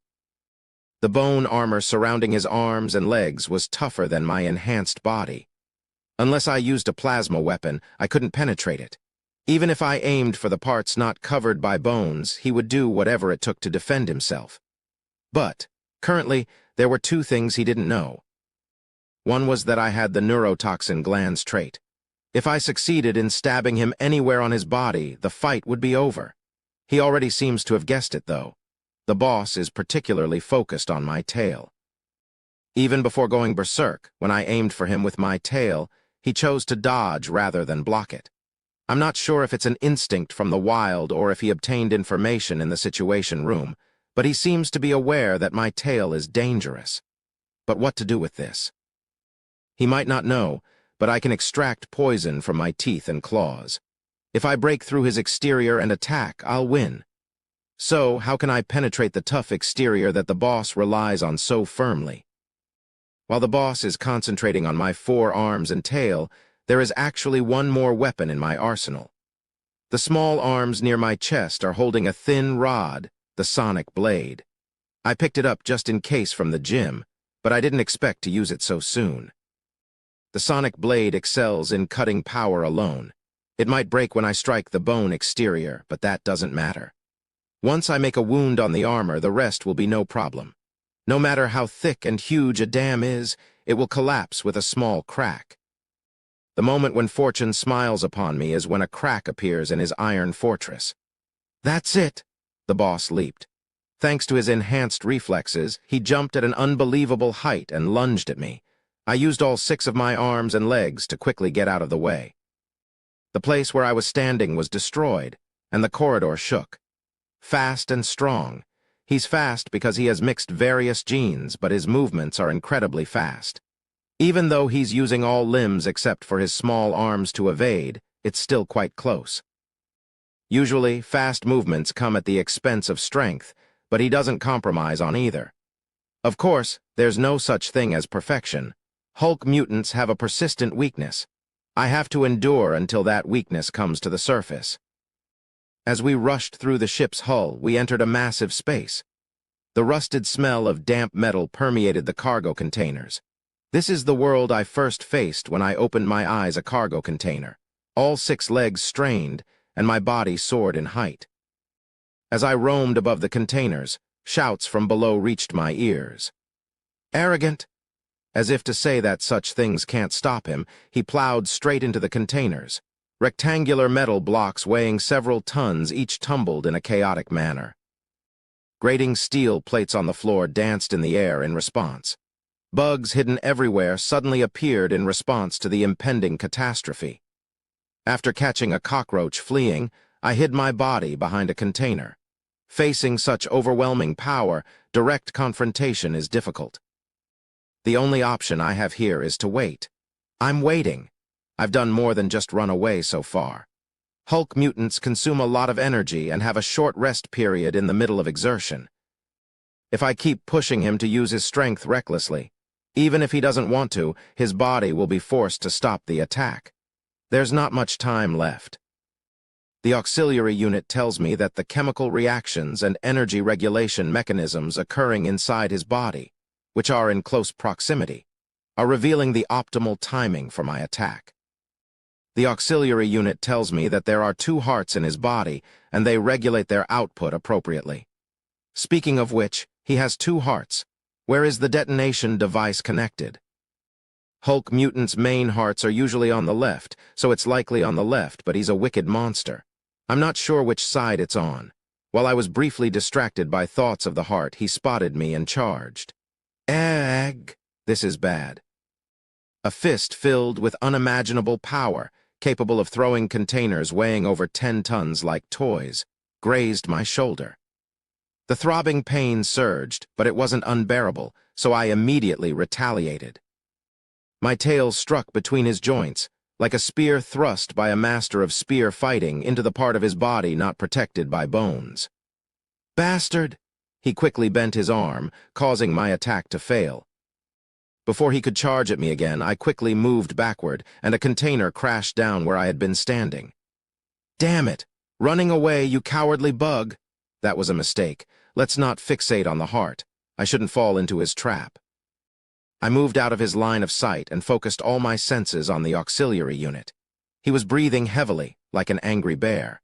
At first glance, he appeared to be operating normally with no issues, but I could tell.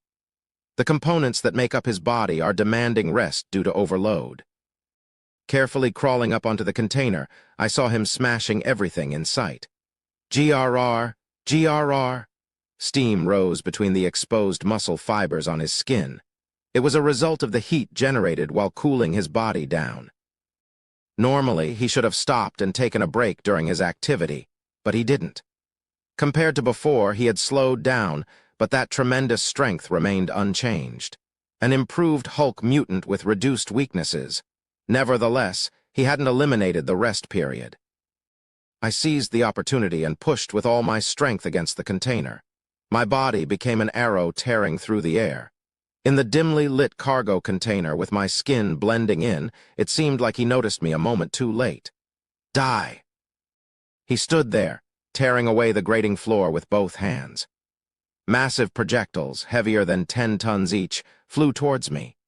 With the acute senses typical of an amorph and the assistance of my auxiliary unit, I calculated the trajectory of these menacing obstacles. My foot stepped on crushed and torn alloy plates. Leaping from midair, I nimbly navigated the metallic staircase that had been created. I quickly closed the distance between us. "What? How dare you?" While he was momentarily taken aback by my incredible reflexes, he didn't lose his momentum.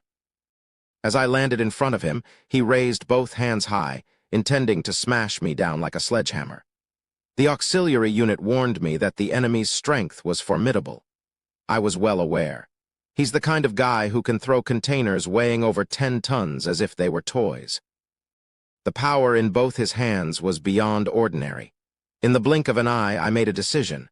Full speed charge. If I avoid it now, I don't know when the next opportunity will come.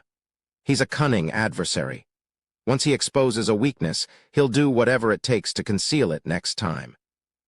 Therefore, the opportunity is now. Trusting in my head, which can withstand the plasma weapon twice, I have to go all out. His two fists collided with my head. In that brief moment, a tremendous energy mixture of mass, velocity, and power pressed down on my body. Because of the energy that my head hadn't managed to release, my foot pierced the floor and part of the skin on my leg tore apart. Ugh! I managed to block it with the thickest part of my body, but it was still an incredible force. Dizzying pain and shock shook me. But still, it's not unbearable. He had lost his current position while swinging both hands to strike my head. Taking advantage of the opportunity I had been waiting for, my small arm activated the sonic blade. The thin, triangular blade protruded from the rod. What I needed to sever was right in front of me. My small arm swung the blade, cutting through the space between his joints, much like cutting paper. The weapon created a thin diagonal line on his arm, signifying the completion of its mission. As my small arm finished its task, it wasn't playing around as a supplementary limb. 4 of my arms firmly held onto his wrists. "What? What are you doing?" he shouted. I should answer his question with my mouth. "Arg!" My sharp teeth, like those of a shark, pierced the wound on his arm. The bones surrounding his arm were too strong, so my teeth only scratched the surface, but that didn't matter.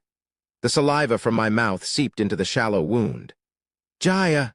He violently shook his arm, tossing me aside. My body lost control, and I was wedged into a pile of containers.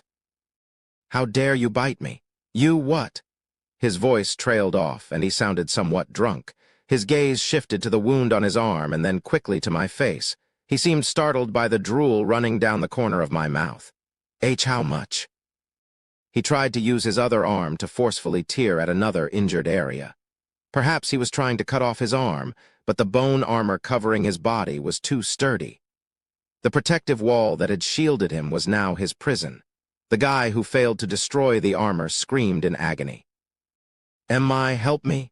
He was a Hulk mutant, and his complexion had turned deathly pale. Quite a sight. He tried to retreat, but he couldn't get far. The neurotoxin was rapidly spreading through his body. Thanks to the transformation, he was relatively resistant to paralysis. By this time, the poison should have spread throughout his entire body. I approached him and stabbed him a few more times with my tail's poisonous stinger. After he was barely able to breathe, I removed the metal covering his chest. There, above his right chest, was a detonation device. It turned out to be a timer device that would activate upon receiving a strong impact, rather than a synchronized mechanism. That makes sense. He was a cunning one, so it felt like something he would do. If you know a thing or two about the Hulk mutant, you would target the right heart first. That's because the Hulk mutant becomes significantly weaker when its auxiliary heart is destroyed. It's the part that controls the side effects caused by genetic manipulation, and losing the auxiliary heart can lead to the complete collapse of the body. If you've lost the auxiliary heart, it's already game over. Perhaps it was a matter of either choosing to die together or causing hesitation by indicating that a time limit had been set. Since he planted the bomb himself, he could simply end the fight quickly and go deactivated in person. Well, his plans were no longer important. It might take some time to disable the detonation device, but I could do it with my small hands. After that, all that was left was to savor the genetic essences contained within the Hulk mutant's body. "Hey, baby." Someone called out, and when I turned around, it was number 26. ZZZ, stay hidden, baby. Something big is happening. ZZ, what? Number 26's response seemed strange, like they were at a loss or terrified. I was about to ask why when suddenly my predator sense activated. The gale storm strikes 26th. The gale storm came at me with unstoppable speed. I died. Crazy, I quickly rushed towards number 26, grabbing it and rolling to the ground.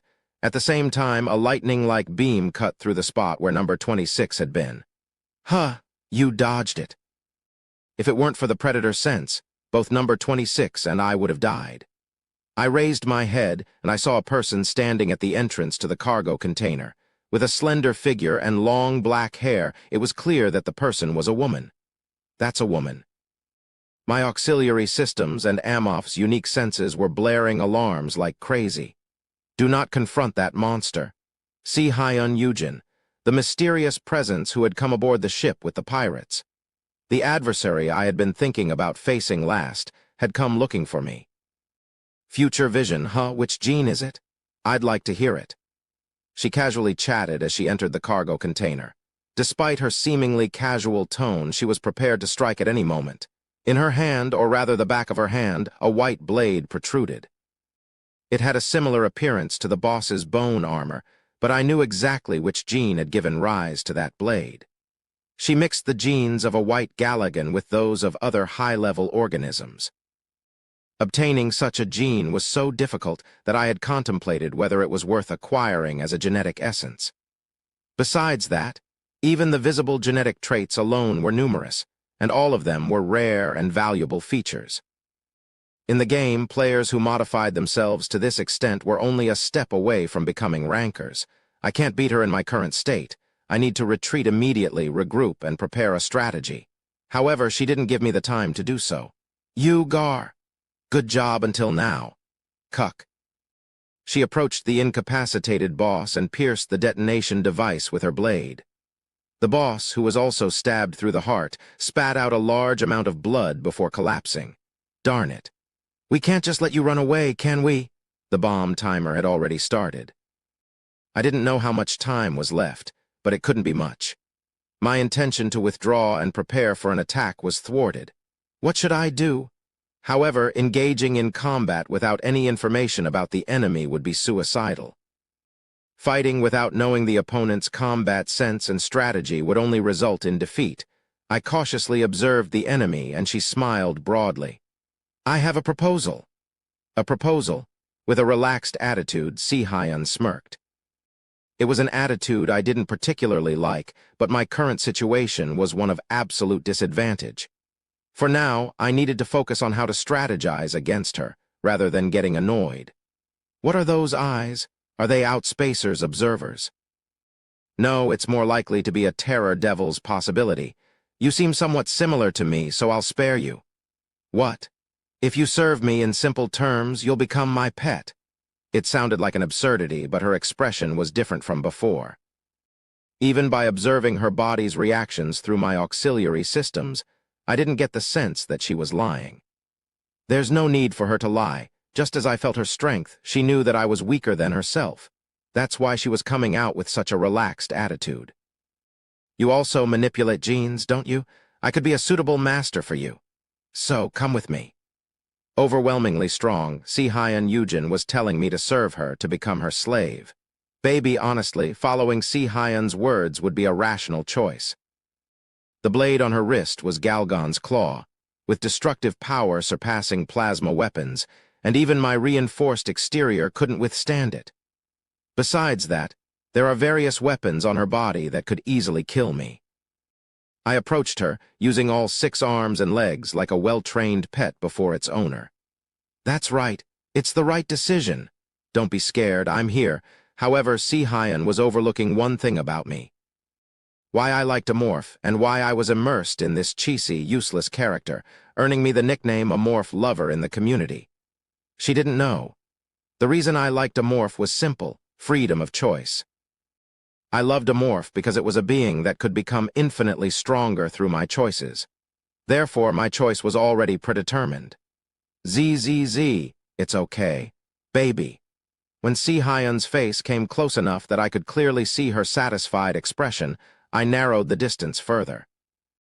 I kicked my leg towards her face, using all 6 limbs for balance. She quickly evaded my foot, but that wasn't my intention. I had been waiting for a brief opening. Acidic blood that had been flowing from my torn exterior splashed into her eyes. Huh! A momentary gap was all I needed. I couldn't hurt her with acidic blood. It couldn't even harm a strand of her hair.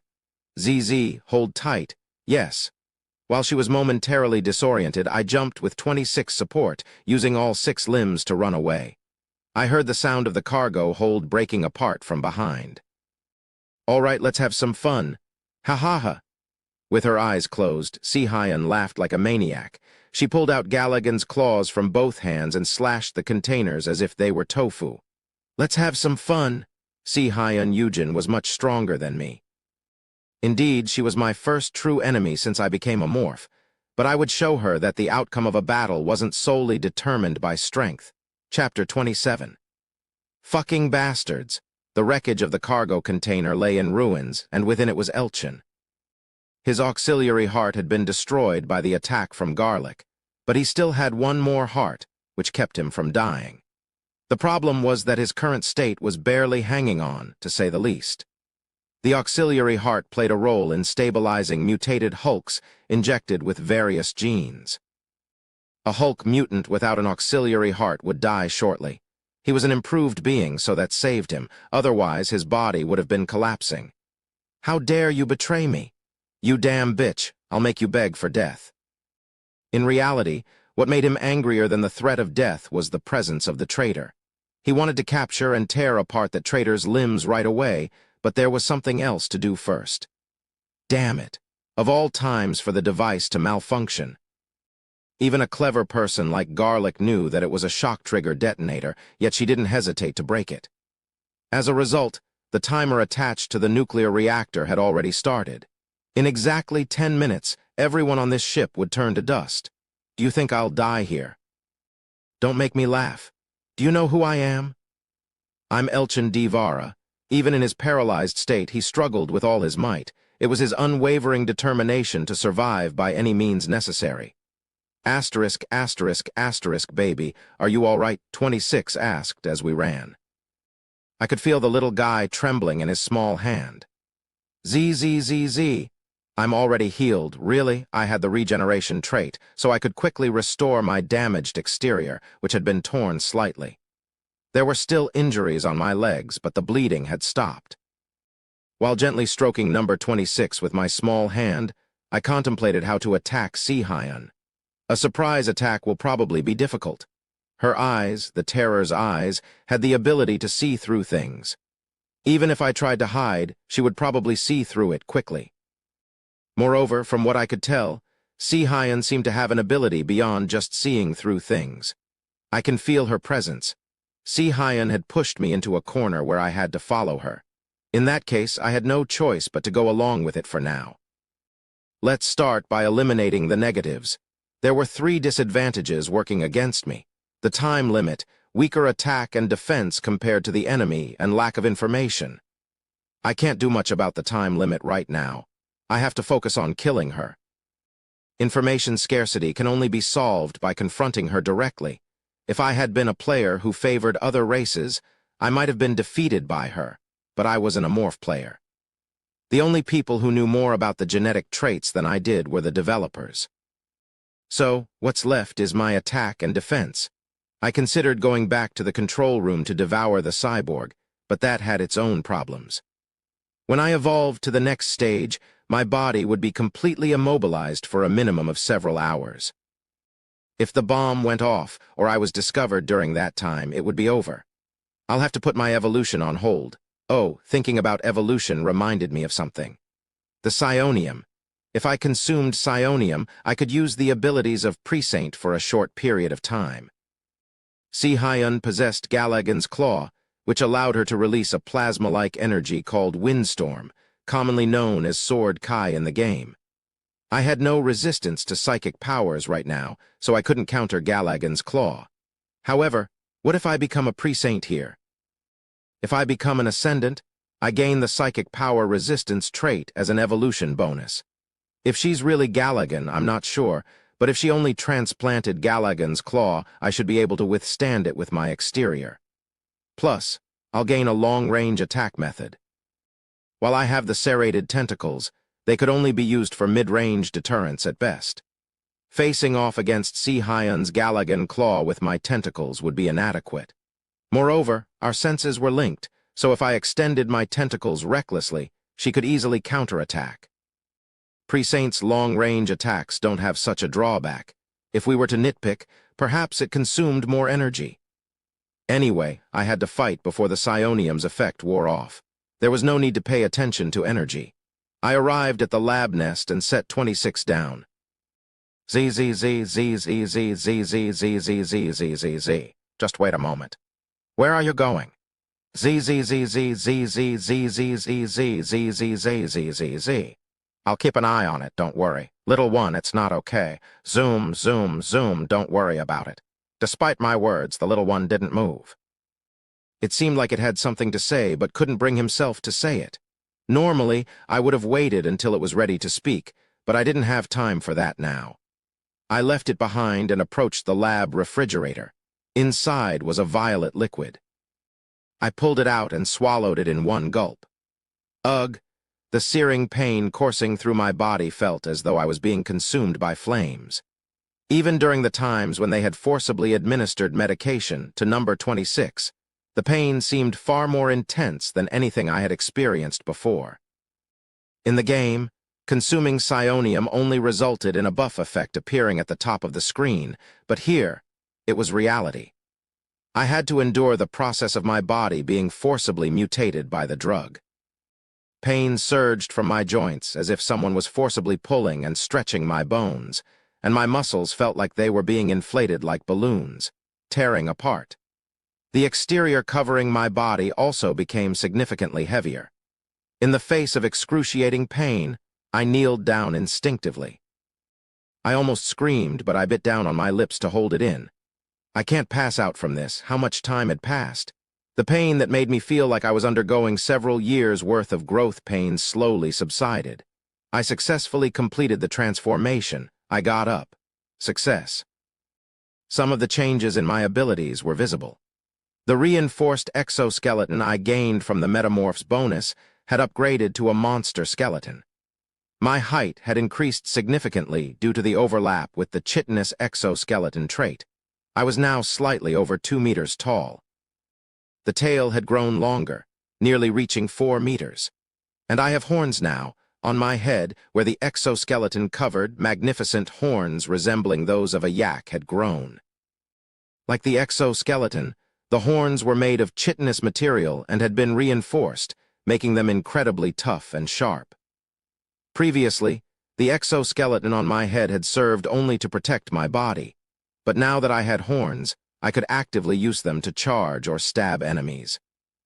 When I checked my arms and legs, they appeared much thicker than before. One notable detail was the faint violet shine on the surface of my exoskeleton, the psychic power barrier. While the ability was in effect, a protective barrier that defended against psychic powers enveloped my body. This would shield me against Ainz Galagan claw. And lastly, the thorn bone launcher. My left lower arm had transformed into a different shape than before. Instead of 4 fingers, there were long, rod-like structures below my wrist. They resembled gun barrels and served as a type of biological gun. Instead of bullets, it shoots thorn bones.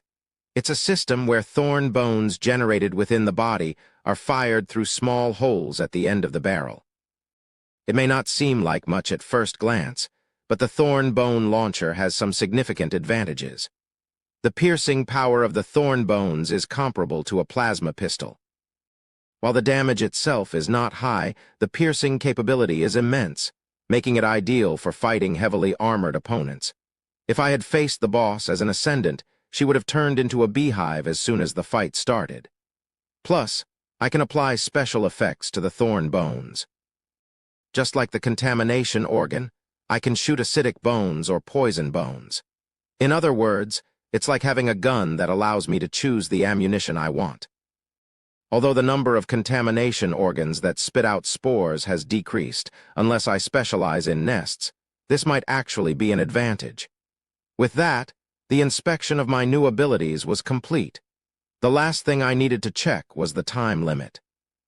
I probably have about 5 minutes left. In the game, the psionium time limit was 5 minutes. It's not much time at all. I need to finish the fight as quickly as possible. Just as I had finished all preparations, I sensed Sea-Hyan approaching within my detection range. I linked to the nest and activated all the spores along her path. I needed to drain her as much as possible before fighting. Fortunately, becoming an Ascendant seemed to make spore activation much faster and more accurate than my previous attempts. She's coming. With a loud boom, the entire spaceship trembled. If she encountered the mucus threatening her in the corridor, it should have been destroyed all at once. I disconnected the link and immediately picked up 26, who had been standing next to me. The little one, who had been lost in some unknown worries until a moment ago, suddenly blinked in amazement as it saw my increased size. Wow, the baby has grown again. Z Z Z Z Z Z Z Z Z Z Z Z Z Z Z Z Z Z. I'm going to jump, so hold on tight. Wow. I was headed to the location where the bombs were placed, namely the reactor. It was an extremely sensitive area, and even if she had absorbed a lot of genes, surviving a nuclear explosion was impossible. She would find it difficult to fight properly in the vicinity of the reactor. I was running with 26 in my arms when she appeared in the corridor ahead. "Where are you going?" She had coated herself in acidic mucus, leaving her almost half naked, but there wasn't a scratch on her. She pulled out Galligan's claws from both hands as she stared at me. Danger. I quickly threw 26 behind me. I had no reason to feel sorry for it. Her attack had already begun. With a loud noise, a white blade cut through the air, and a crescent-shaped energy blade formed in mid-air. The blade struck my body with pinpoint accuracy, like a guided missile. It collided with my shield, causing sparks of violet light to fly, and then there was a sizzle at the point of impact.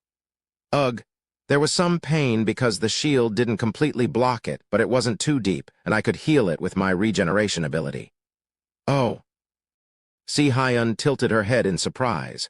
Apparently, she found it strange that I was unharmed. I was just as surprised as she was. I shouldn't be able to see it normally. One of the reasons Galligan's claws were terrifying was that their attack trajectory couldn't be seen.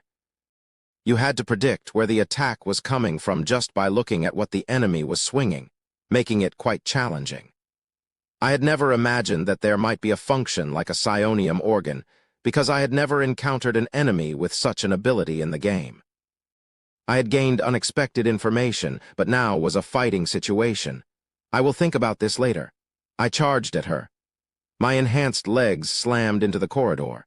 The combination of type, traits, and evolution status made my charge explosive. Like a missile fired from a silo, my body shot towards Sea-Hyan. My movements were faster than she expected, and her pupils slightly dilated. I had intended to pierce her abdomen with my horn, but she was no pushover. As she pulled out Galligan's claws from her other arm, she deflected my horn. Ha ha ha, that won't work. I knew that too. Her posture had slightly faltered, but there was no sign of pain on her face. However, my attack wasn't over yet. With my tail wrapped around her, pinning her in place, my left lower arm aimed directly at her head. Huh! Fire! With the sound of twanging piano strings, a spike shot out from the end of the barrel attached to my wrist. The spike was aimed directly at her head, but she hastily used the Galligan's claw to block it just before it could pierce through. Nice try, but not enough to take me down. With those words, she struck my tail with Galligan's claw, anticipating my counterattack. I had already started to retract my tail in preparation.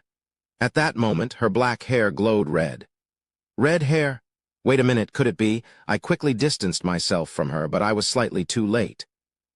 For a very brief moment, less than a second, a drowsy sensation washed over my entire body. As I woke up from what felt like a dream, excruciating pain surged from my tail. I managed to regain my composure and retract my tail, but it had been severed by almost a third of its circumference.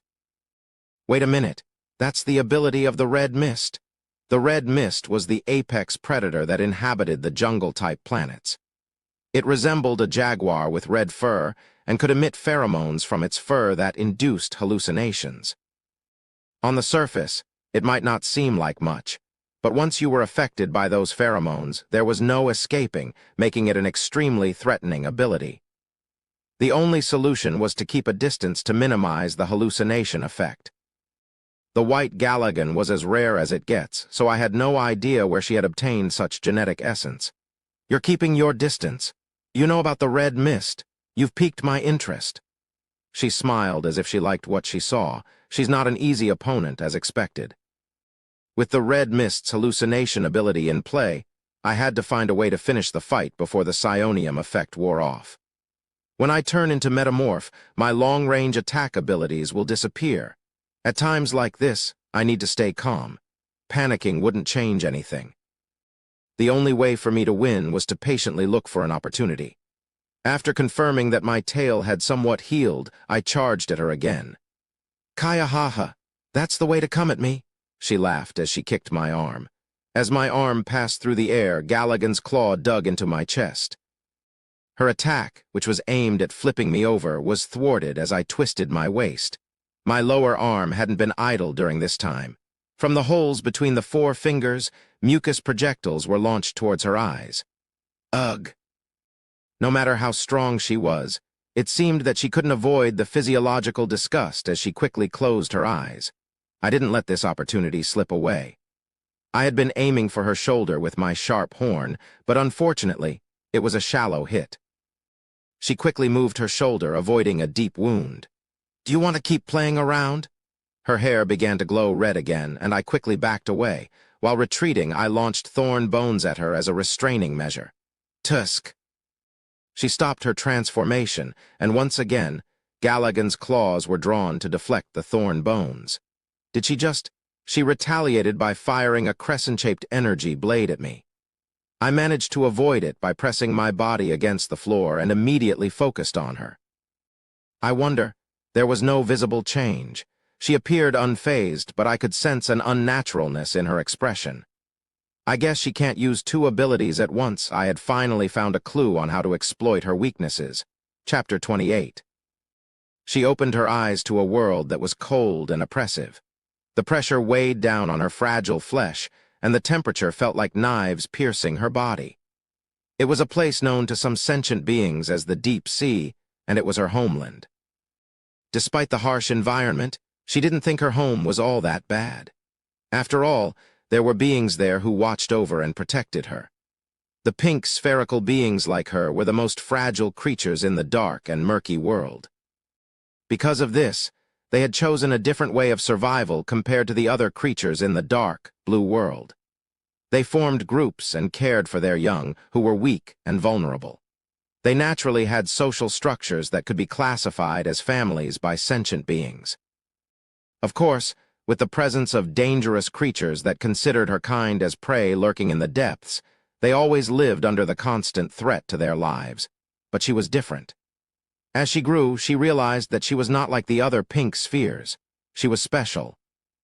She possessed an intelligence approaching sentience and a slender tentacle that grew from her body. These were things that her fellow beings did not have. Her tentacles, usually kept inside her body, had the power to ward off dangerous creatures, and they would retreat when she pointed them. She protected her kin using these mysterious abilities. As time passed, despite her young age, she became the leader of her group. While everyone considered her the mother figure, her life remained largely unchanged. Eating together with her kin and sleeping together at night brought her the greatest joy. However, this happiness didn't last long. Creatures descended from above, intending to take her kin away. They were beings with skin tougher and colder than any she had seen before. With claws that seemed like they wouldn't let a single drop of blood flow, they grabbed her kin mercilessly. When she heard the agonizing screams of her kin, she earnestly hoped. She wanted to fulfill her duty as the leader to protect her precious ones. Did her tentacles hear her prayers? A massive purple energy erupted from the tips of her tentacles, gripping the unyielding beings and contorting them. She thought she had succeeded in protecting everyone, but unfortunately, it was not the case. More beings with cold, tough skin continued to descend from above, capturing the pink spheres wherever they could find them. Once again, she hoped for a miracle, but instead of a miracle, an unbearable sense of powerlessness washed over her. She lost consciousness. When she opened her eyes, it was in a repulsive-smelling liquid prison. There, she witnessed the pitiful deaths of the offspring she was supposed to protect. In that strange, furry creature's arms, she was called Experiment Subject 26. When she awoke in her prison, there were no fellow creatures left. At the bottom of this hell, she prayed. She begged for anyone to help her, promising to dedicate herself to protecting the ones she failed to save if someone would aid her. She made that solemn vow. Asterisk, asterisk, asterisk, I had two enemies I found most annoying in the world of space survival. One was the Amorph race, and the other was a mega-corp user who had gone through genetic modifications. What they had in common was that I couldn't predict their abilities at all. Since there was no information about the enemy, even a small mistake could lead to fatal consequences. Therefore, I focused solely on what abilities Si-Hyun Yujin possessed, not caring about how she might be specifically different from a player.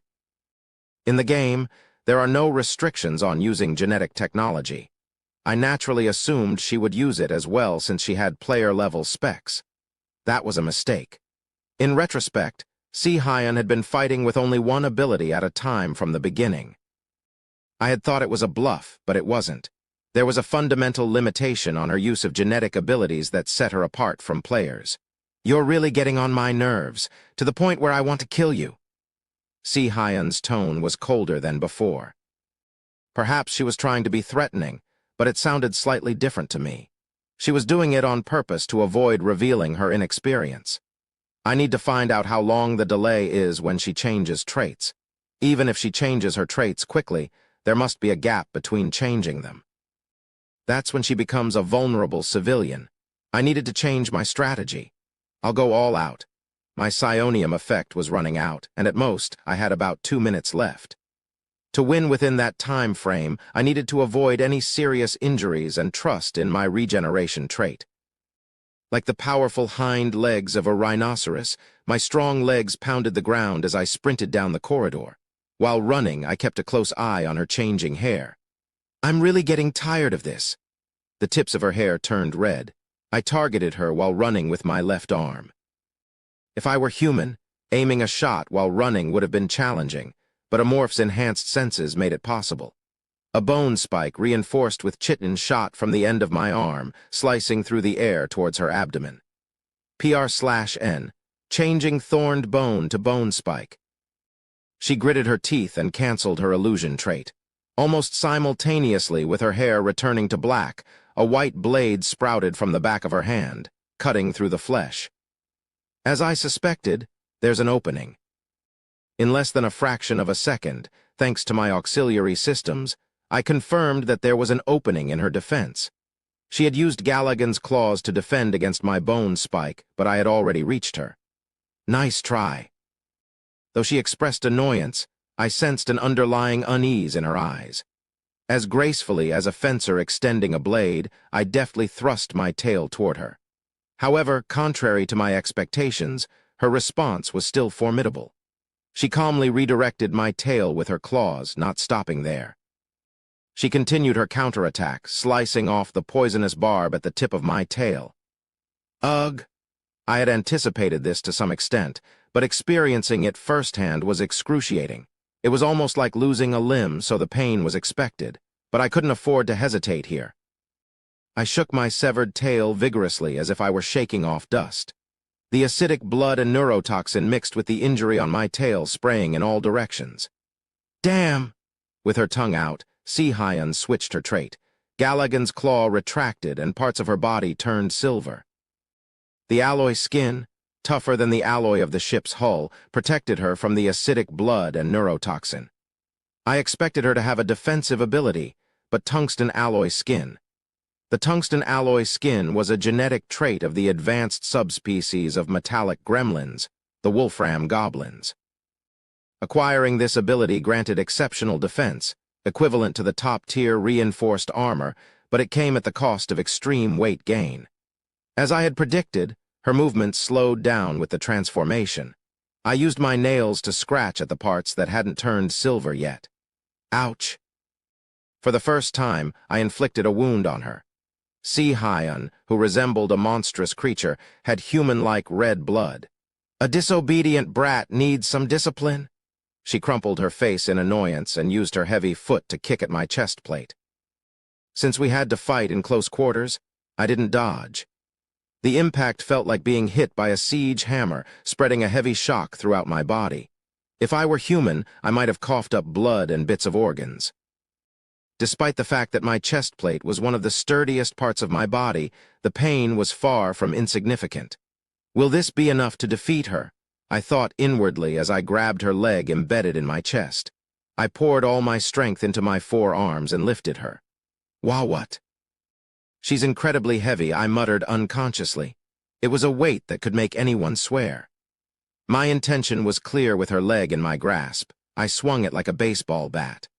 My target was the corridor wall, or to be more precise, the wall partially corroded by acidic blood. The impact reverberated throughout the corridor, shaking it as though an earthquake had struck. The wall at the point of impact cracked and split, with molten metal oozing from the fractures. The woman, who had left her mark on the alloyed wall with her face, wore an expression of extreme anger, as if she felt insulted by my actions. She withdrew Galligan's claw and crossed her arms, accumulating an enormous amount of psychic energy that made the white blades on her arms gleam with a vivid purple hue. This is dangerous. The proximity is too close to dodge. I have to block it. I urgently thought, using my forearms to shield my head and chest. As she unleashed her crossed arms, an unprecedented gigantic beam swept through my body. The relatively slender horn on my right shattered, and my arms and legs didn't escape unscathed either.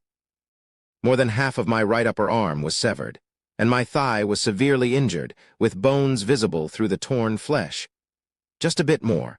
I mustered my last ounce of strength and charged at her once again. Even at such close range, she gracefully evaded my charge with astonishing agility, and my head slammed directly into the wall. "Where are you looking?" she taunted, mocking my failed attack. She quickly scanned my injured body and grinned, seemingly confident that my condition would prevent me from continuing. Well, I wonder if that's really the case. "Sorry, but I didn't miss," I replied. As I pulled my head from the wall, it finally crumbled. Corroded by acidic blood, it succumbed to the successive powerful impacts. No matter how well-made the alloy was, it couldn't withstand such force. My intention was never to hit you in the first place, Si-Hyun, not you. Beyond the shattered wall lay what I had been waiting for. Countless stars and an unfathomably deep abyss of darkness awaited us. Oh no! The pressure throughout the corridor dramatically dropped as the space, black hole-like in appearance, sucked us in along with the oxygen. The ship's environmental control systems loudly warned of severe internal damage. Even Si-Hyun, who had been smiling confidently in anticipation of victory, seemed taken aback by this unexpected turn of events. Her face was now marked with bewilderment. She had wedged Galligan's claw into the corridor to hold herself in place, preventing her from being flung out. I had been waiting for this moment. I raised my injured left arm towards her, and the muzzle was pointed at her head. The distance between us wasn't great, or more precisely, it was just close enough for the bone spikes to pierce her forehead and destroy her brain before she could encase her head with the alloyed skin. Her complexion turned pale as she realized my intent. "Why in a place like this?" she exclaimed. Perhaps she had pushed herself to the limit in the face of imminent death. She began to bleed from her eyes and nose, attempting to utilize two traits. From the tips of her black hair, the trait tungsten alloy skin slowly began to encase her head for protection. I couldn't wait any longer and fired the bone spike. The ice-like bone spike left the tip of my arm. In an age of lasers, plasma, and all sorts of futuristic weaponry, a primitive form of ammunition hurtled through the air, aiming for her head. However, by that time, the alloyed skin had already covered more than half of her head. At that moment, there was barely 5 cm left for the bone spike to reach her forehead. Suddenly, she froze in her tracks. The alloyed skin, in the process of encasing her head, came to an abrupt halt. She looked at me with an expression of disbelief, as if she couldn't fathom what was happening. Her gaze was fixed behind me. "Leave the baby alone, number 26. I didn't even need to turn my head to see it. A violet energy beam was emanating from number 26's body, tightly wrapping around its head. Damn it! Number 26's time holding her was very brief, but it was enough time for the bone spike to reach its target. The bone spike pierced through Ainz Audioverse. Her body, now deprived of its command center, lost strength and slumped down. Chapter 29. On a black canvas, blood-red plum blossoms bloom. Ainz Audioverse, with a hole in her head, scatters blood as she attempts to fly into outer space. I can't afford to miss this. After putting in so much effort to eliminate a formidable adversary, it would be truly disheartening if there were no rewards. I reached out my upper arm towards her. The serrated tentacle extended like a departing arrow and wrapped around her waist. There was a bone-breaking sound as her waist bent halfway, but she was already a lifeless body. I didn't care and retrieved her corpse. "Help me, baby, oh no." It seemed like number 26 couldn't hold on any longer and was about to fly away. I quickly grabbed it with my other arm. On its body, there was a thin tentacle that I hadn't seen before. I knew what that tentacle was, and I also knew what the true race of number 26 was. I'll think about that later. For now, I had to get out of this place. Don't let go. The research ship had blast doors in each section, and I was currently in the nest, the area densely packed with facilities related to the ship's reactor. The blast door that sealed off this section was not far from where I stood. I carried the corpse in one arm and number 26 in the other, making my way to the blast door. Upon manipulating the terminal next to the door, there was a hissing sound as the blast door closed. From the other side of the door, I faintly heard the alarm from the environmental control system. This ship is finished now. A hole the size of a human had appeared in the ship's structure. The environmental control system had its limits in maintaining the ship's environment when there was such a breach. If there were people on board, they would seal off the breached section to stabilize it, but aside from the pirates, there were very few remaining crew members on the ship. Furthermore, they were likely hiding and unaware of the situation. "Baby, what's wrong with your arm?" Upon hearing number 26 words, I looked at my lower arm and noticed that the bone spike launcher was changing. 4 fingers protruded from the muzzle, and the length had decreased to match the size of my other arms. Besides that, the sensation of pressure that had been compressing my entire body was gradually diminishing. The psionium effect had ended. It's a shame. Still, I was relieved that it wasn't painful when it was released. Considering my injuries from the battle with Ainz, I wondered if I would have fainted if the pain of evolution had overlapped. Nevertheless, I obtained something more important. The result of high risk and high return was right in front of me. In the game, Megacorp rankers possessed over 100 different genes on average. It might not seem like a large number, but these genes were all from rare creatures that were nearly impossible to encounter by conventional means. Even if the number was small, their value was by no means insignificant. Of course, Ainz Audioverse was at the level of upper-tier players who couldn't enter the ranks of rankers, but still, her body likely contained a considerable number of genes. It's not much different from sampling, so I should get around 3 this time. The difference was that no matter which one I extracted, it was highly unlikely to be a dud.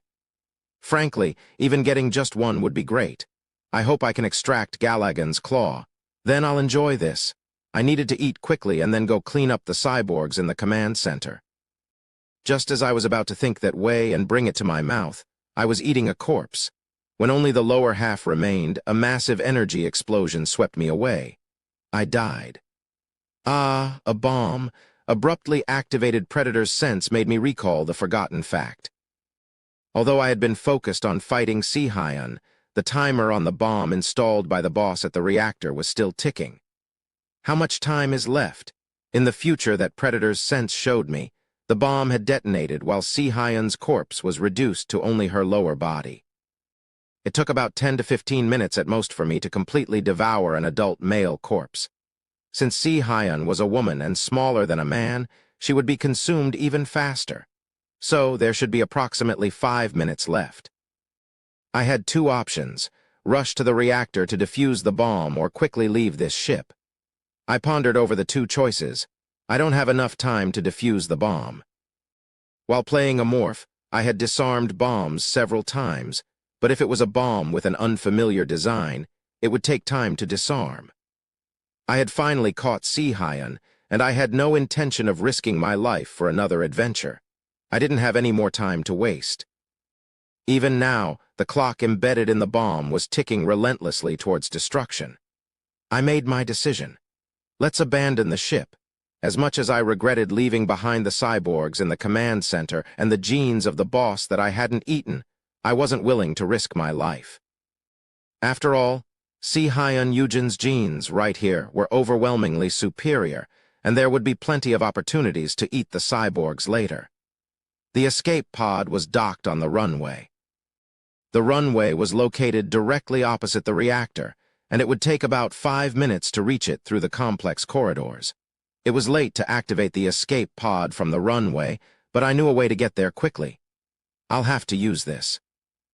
I cradled number 26 in my arms and rushed to the ship's cooling room. Once inside, I grabbed the plasma launcher that was standing in the corner. Flash. Z.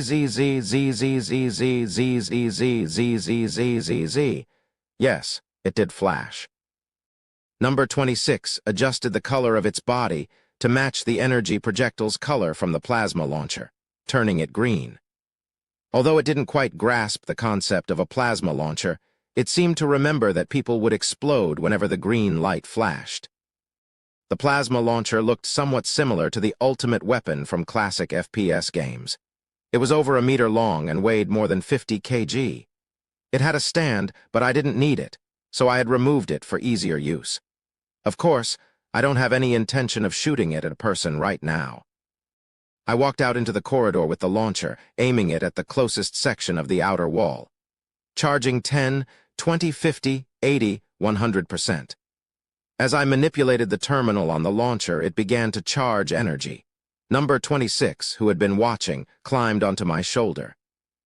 In just a few seconds, the launcher finished charging. I pulled the trigger. The immense recoil transmitted through my arm as a green beam shot out from the launcher's barrel.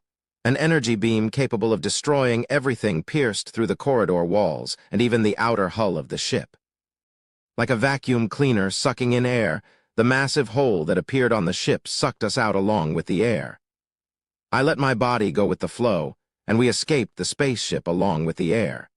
Before the ship's distance grew too far, I shot a tentacle to anchor us to the ship's exterior. I knew exactly where the cargo container was located, even from outside the ship. Pulling myself toward the ship, I landed on the target. "Whoa, this is fun," number 26, who had witnessed the endless night, exclaimed in excitement. There we were, on a ship that resembled a white paper floating in a black sea, where there was no oxygen or gravity. A six-legged monster was running on a ship with a woman's corpse and a plasma launcher on its belt, and a pink balloon on its shoulder. In this surreal journey, resembling something out of a drug-induced fantasy, there wasn't much distance to cover. Less than 2 minutes later, I arrived at the cargo container and activated the plasma launcher. The green beam easily melted through the thick outer wall as if melting ice with a torch. Before being bounced back by the recoil, I shot both of my tentacles to anchor myself to the outer wall. In the meantime, the plasma launcher, having completed its mission, flew off into the depths of space. Good job. It was a powerful weapon, but I didn't feel too attached to it. There would be plenty of opportunities to acquire more in the future. I crawled into the hole created by the launcher. Inside the cargo container, I could see both a shuttle and an escape pod. It's fun. With number 26, who seemed to enjoy the sensation of floating in space in tow, I approached the escape pod. The door to the escape pod was open, as if someone had intended to board it. Well, it's more convenient this way. ZZZ. Just grab whatever you can. Yeah. Whether it was a high-ranking officer's escape pod or intended for the command staff, the interior was luxurious. While number 26 marveled at the ornate decorations, I took the pilot's seat. Let's see. I had piloted a few Megacorp small spacecraft before. Fortunately, the control system for the escape pod was straightforward, except for this uncomfortable seat because of the tail. I broke the uncomfortable chair and adjusted the switches on the dashboard for navigation. As I did, the cargo container door opened and the glow of the runway spilled in. Let's go then. I pulled the control lever and the escape pod shot forward like an arrow. The view through the reinforced glass changed from the cold metal walls to a colorful space filled with stars, resembling a canvas painted with a rainbow. This was where I first set foot in this world, the place where my journey of growth and evolution had begun. Fuck, I thought I was a goner. Elchin shuddered as he recalled what had happened at the reactor just a moment ago. When he had finally arrived at the reactor, struggling with his partially paralyzed body, the timer had been counting down precisely 2 minutes. He had barely managed to disarm the bomb with 5 seconds to spare. Any later, and he would have been blown to smithereens by his own bomb. Those damn monsters, during his journey to this point, Elchin had never once thought of himself as weak, but those two were the exceptions. So Elchin had given up on personally killing them. Of course, even among the ruthless space pirates, they were notorious for their cruelty. He had no intention of leaving them be. Heh, fuck you guys, die together.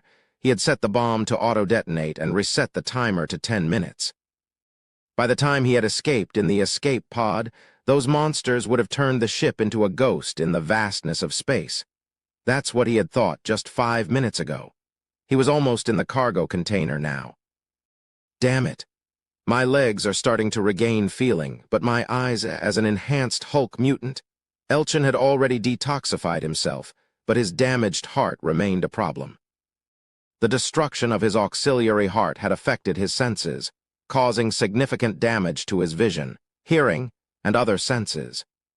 His vision, in particular, had been severely impaired, leaving him with extreme farsightedness. Navigating simple tasks like pressing a few buttons became challenging when he couldn't see, and he almost accidentally triggered the bomb moments ago. Nonetheless, time was running out, so he continued walking diligently. The enemies who had been fighting so loudly just moments ago were now eerily silent, indicating that one of them had clearly been defeated. Whoever loses, the remaining one won't get away unscathed, Elchin thought. His mind seemed preoccupied with the rustling sound of the space wind, but he dismissed it as his imagination. As he continued to walk, he suddenly heard footsteps echoing in the corridor. He wondered if it might be his subordinates, but the person who appeared at the end of the corridor was someone he hadn't expected at all. A pirate! Wait, isn't that the captain? Surprisingly, the person in front of him was none other than Samuel, the captain of this ship. Elchin had thought he had escaped long ago, so his sudden appearance caught him off guard. Samuel's appearance was quite different from the description Elchin had received from Garlic. His hair was disheveled, dark circles hung beneath his eyes, and his body emitted the scent of alcohol. Elchin's eyes narrowed as he observed Samuel's pitiful appearance. Originally, he planned to escape using an escape pod, but he must be hiding because he didn't want to abandon the ship. There was no lack of greed among the upper echelons of Megacorp. The closer they were to noble capital, the more pronounced this tendency became. The Samuel family, being the third capital, valued money over life.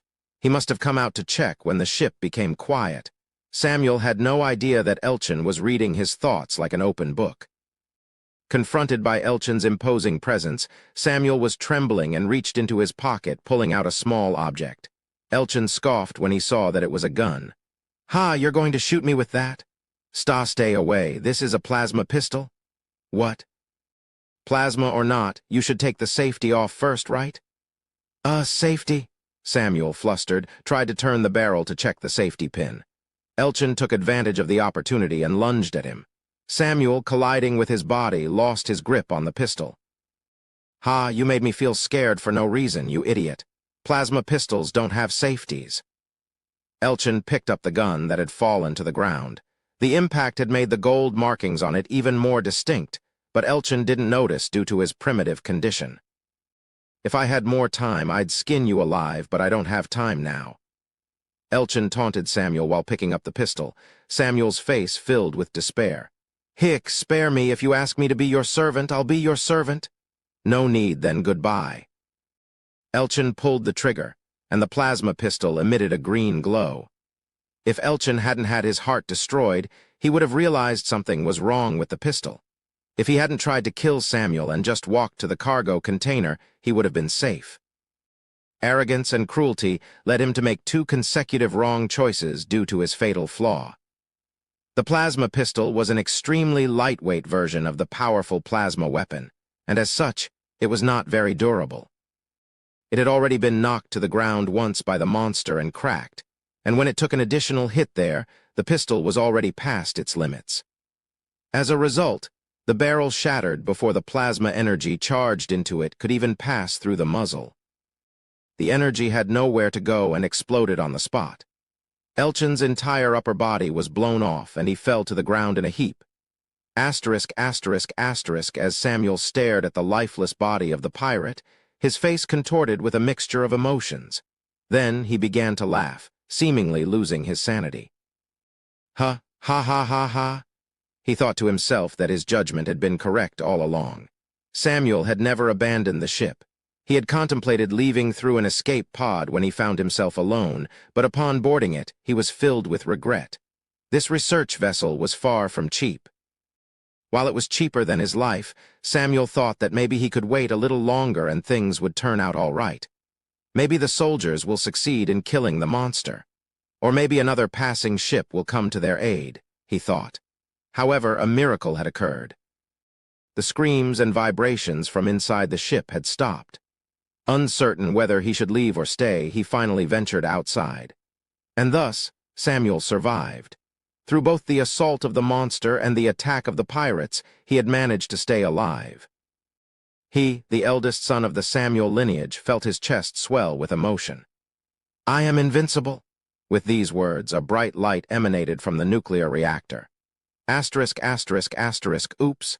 "Awa, baby, zzz. Calm down." The reactor finally exploded and a massive shockwave shook the escape pod. I adjusted the controls as the escape pod beeped.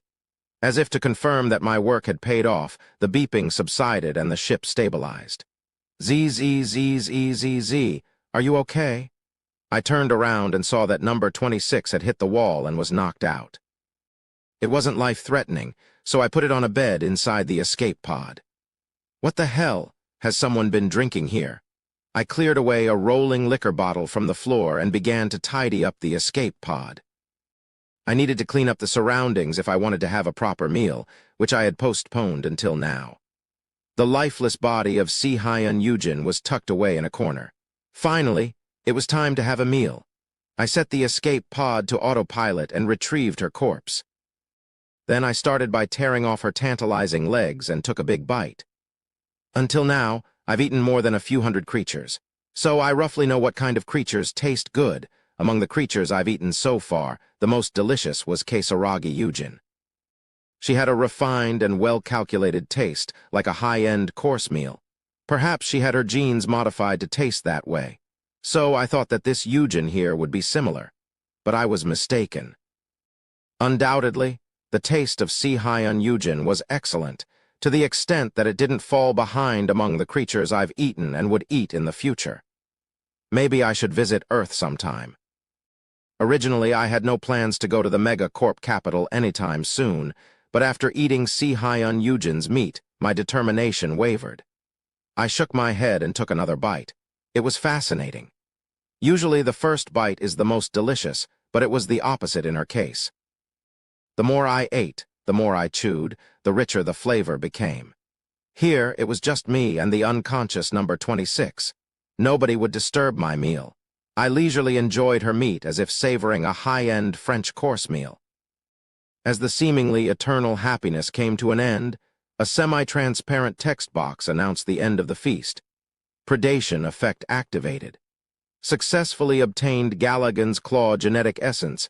extracted the Galagan's claw from the biological characteristics of sea hyena. You want to apply Galagan's claw? Predation effect activated. Successfully obtained camouflage skin genetic essence. Extracted the camouflage skin from the biological characteristics of sea hyena. Do you want to apply camouflage skin? Predation effect activated. Successfully obtained clairvoyance genetic essence. Extracted clairvoyance from the biological characteristics of sea hyena. Do you want to apply clairvoyance? Chapter 30. In the SF game Space Survival, there aren't many fantasy elements, but there are a few exceptions. One of the most prominent is the space elves, known for their elf-like appearance and magical-like powers. Then there are the psychic life forms called Vortex Ones, and the space dragon known as Galagan, which strongly exhibits fantasy traits. The creatures capable of using psychic powers exist beyond these three races, but what sets them apart is how they use psychic powers like magic. You could compare them to elves, demons, and dragons, more or less. Galagan, also known as the Dragon of Space, is extremely rare, and ordinary players find it challenging to encounter them due to their scarcity. As rare as they are, many beginners mistake them for looking like actual dragons. However, in reality, they are quite different. While they share some similarities with dragons, such as a massive reptilian body, wings on their backs, and horned heads, there's a significant difference. Instead of a mouth, they have a cluster of tentacles where it should be. Galagan feeds on blood and psychic energy, so their oral structure is unlike that of ordinary animals, consisting of tentacles. Additionally, it's said that a Galagan's color represents its growth level, distinguishing it from dragons. The Galagan claw trait I got from sea hyena represents the genes of a white Galagan. If we compare it to a scale of power, it's somewhere in the middle, leaning towards the higher end. It's incredibly rare to acquire a Galagan claw so quickly. Even a mature blue Galagan, which is considered to be one level below, would be challenging to capture. Needless to say, a white Galagan 2 levels higher is even more remarkable. I have no idea where they obtained something as precious as a Galagan claw, but I'm grateful for it. The next trait I obtained after the Galagan claw is camouflage skin.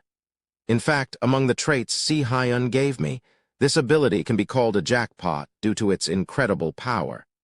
To be honest, I'm more curious about where they found a giant chameleon than a Galagan. Since giant chameleons are herbivores, they are not particularly powerful in combat. They are weak enough that they can be easily hunted even in a morph form. The problem lies in the fact that finding them is incredibly difficult. Giant chameleons create a special magnetic field from the spikes on their skin. This magnetic field makes it impossible to observe them with equipment or traits. None of my auxiliary devices, traits like camouflage, electronic devices, psychic powers, and so on can penetrate it. You can only see the giant chameleon with the naked eye, making spotting it akin to finding a needle in a haystack. You might suggest searching for them one by one, but the issue is that their habitat is unknown. In a game with thousands of planets, how would you know where to look? I've only obtained giant chameleon essence 3 times in my time playing the Amorph, so I've said enough. Even if I wanted to buy their genes as an Amorph, it's not possible.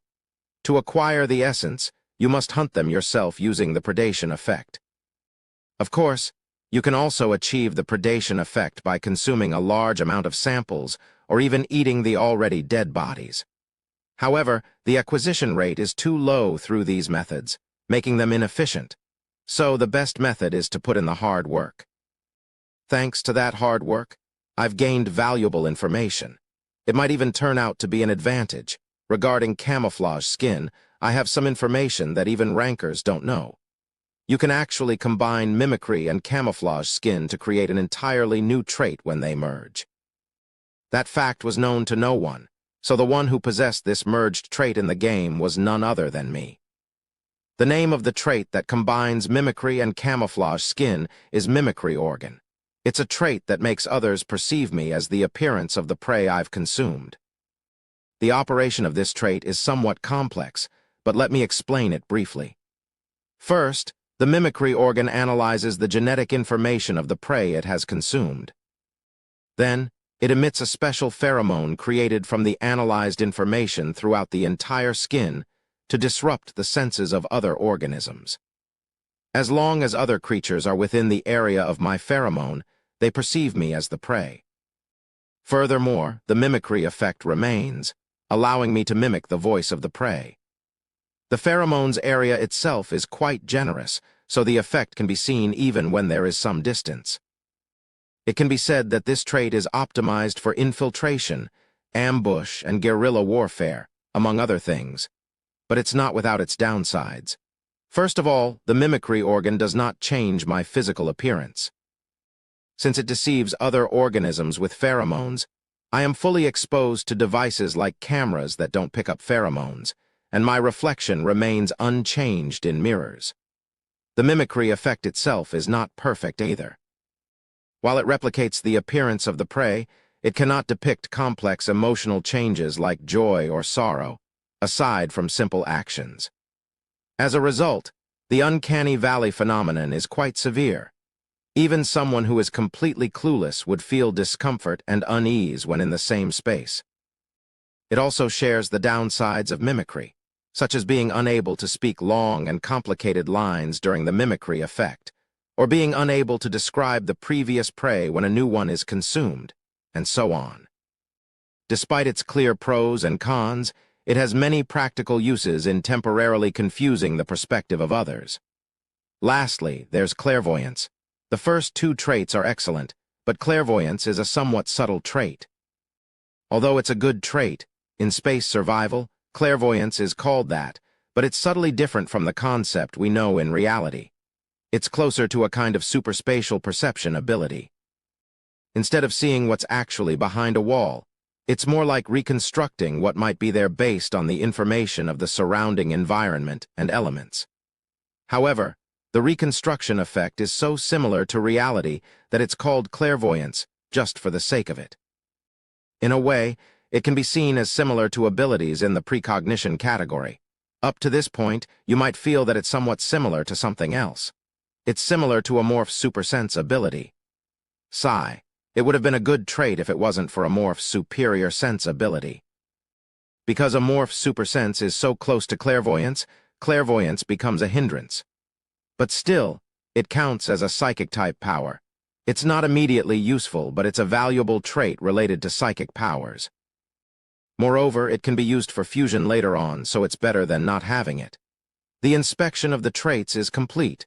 The text box has been waiting for my response from the beginning. I accepted the application of all traits. Galligan claw trait has been applied. Can be merged with the existing psychic organ trait.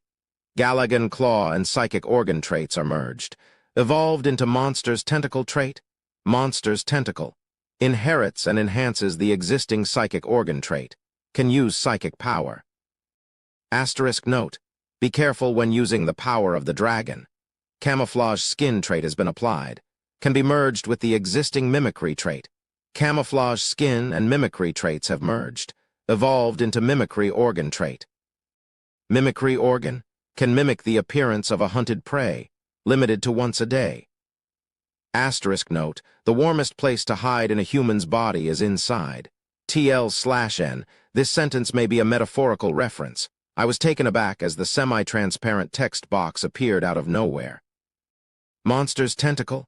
Without a chance to question it, my body began to undergo a transformation. Suddenly, I felt a sharp pull in my back, and an itching sensation washed over my entire body. Small clusters of tentacles rapidly grew long. Due to the sudden growth, my head felt heavy, and I could feel the tips of the tentacles on my shoulders. On my body, tiny holes were forming in the chitinous exoskeleton that covered my skin. If someone with trypophobia were to examine my skin with a magnifying glass, they would surely faint. PR/N. Trypophobia is an aversion to the sight of irregular patterns or clusters of small holes or bumps. Above the punctured holes, something membrane-like was emerging, and it seemed like my exoskeleton had transformed into geometric patterns. It wasn't a next-stage evolution, so the mutation ended quickly. I touched the long, octopus-like tentacles. They looked exactly like the tentacles attached to Galagan's mouth. As far as I know, Galagan doesn't have a psychic organ, and acquiring the tentacles in its mouth through a trait is impossible. It's like trying to obtain fingers or toes as traits for a human. I don't know the English term, but I've definitely acquired a better weapon. The ability to shoot a sword storm composed of psychic energy is good, but the monster's tentacles have a wide range of uses beyond just offense. It's an unexpected outcome, but not a bad one. I guess the mimicry organ is as expected. Lastly, clairvoyance has been applied, but I didn't feel any significant change. Still, thanks to it, I'm only one step away from acquiring a psychic-related type. Now I have 4 psychic-related traits: predator sense, human nature, monster's tentacles, and clairvoyance, making it 4 in total. If I evolve into a transcendent being from here, I'll receive psychic resistance as a special reward, bringing it to 5. In other words, if I can acquire just 1 more, I'll secure a psychic-related type. That made me think of something. I looked at number 26, who had fainted and fallen asleep. Could it be that number 26 is a sea demon? Many marine life enthusiasts have tracked the ecology of sea demons, but no one has ever discovered how sea demons are born. So everyone accepted it as a game allowance, and I did too, at least until today. Maybe the sudden mutation of bubble amoebas into sea demons. Apart from size, they look similar in appearance and have similar ecologies. And while sea demons are such fearsome creatures that they're called the overlords of the sea, they don't prey on bubble amoebas. Perhaps they are of the same species, which is why. Whether number 26 is a sea demon or a mutant with the potential to evolve into one is extremely important in the current situation. Sea demons do have psychic-related traits. It's a trait called abyssal terror that drives people within a certain range insane. It's similar to the illusion trait of red mist, but the range is incomparable, and it's a passive trait that's always active. It's a very powerful trait, but sea demons are such dangerous monsters that it's not easy to acquire the trait. It's perhaps as rare as Galagan's claws. And there might be someone who possesses that trait right in front of me, albeit in a much weaker state compared to a sea demon. No. I hesitated for a moment but shook my head firmly. It's not certain whether number 26 will indeed evolve into a sea demon with that potential. Even if it does, there's no guarantee that the predation effect will trigger. That's about it. Hunting and evolving alone is an enjoyable task, but traveling with other beings is also a new experience. Hunters always seek knowledge. Accepting everything with an open mind broadens your horizons and makes you stronger. I stroked number 26. The creature was a useful presence for me. I intend to help it as much as possible until my life is at risk. Having cleared my thoughts about number 26, I went to the control seat and switched the navigation from manual to automatic. Please set the destination. Destination? I pressed a button on the dashboard with my small hand, and several holographic options appeared. The default location was a planet under the jurisdiction of Megacorp, which was the original target of the research vessel. But there's no need to go there. Megacorp's planets were heavily fortified with large-scale troops. Depending on the planet, the details might differ slightly, but it was impossible for me to confront them in my current state. Where's the nearest place from here? I searched my memories for places we could go. In the process, I spotted a familiar location, T&C Special Trade Center. It was a huge space colony floating in space, and I was quite familiar with it. In the game, it was a well-known gathering place for players trading various gene essences. It was also a place where all sorts of genetic samples were gathered, so I visited it regularly. Thanks to that, I got a lot of insults. The cowardly players called me a bastard, but amorphs were originally that kind of race, so what could I do? If they felt so unjustly treated, they could become amorphs themselves. Of course, it didn't mean that they wouldn't eat amorphs just because they were amorphs. Anyway, if it's a colony where various races gather, it will be good nourishment for my growth. I'll reset the course to T&C Special Trade Center. Estimated time until arrival is 3 hours. 3 hours. I decided to take a short break until we reached our destination. I replenished my energy through a meal, but I had expended a lot of mental energy during consecutive battles. I lay down next to number 26, caressing the creature nestled in my arms, and slowly drifted off to sleep. Asterisk, asterisk, asterisk, Star Union's capital, CAX-01. Rain contaminated by black smog, with not a trace of light to be found, poured down. Following the falling raindrops, one could see factories emitting continuous smoke.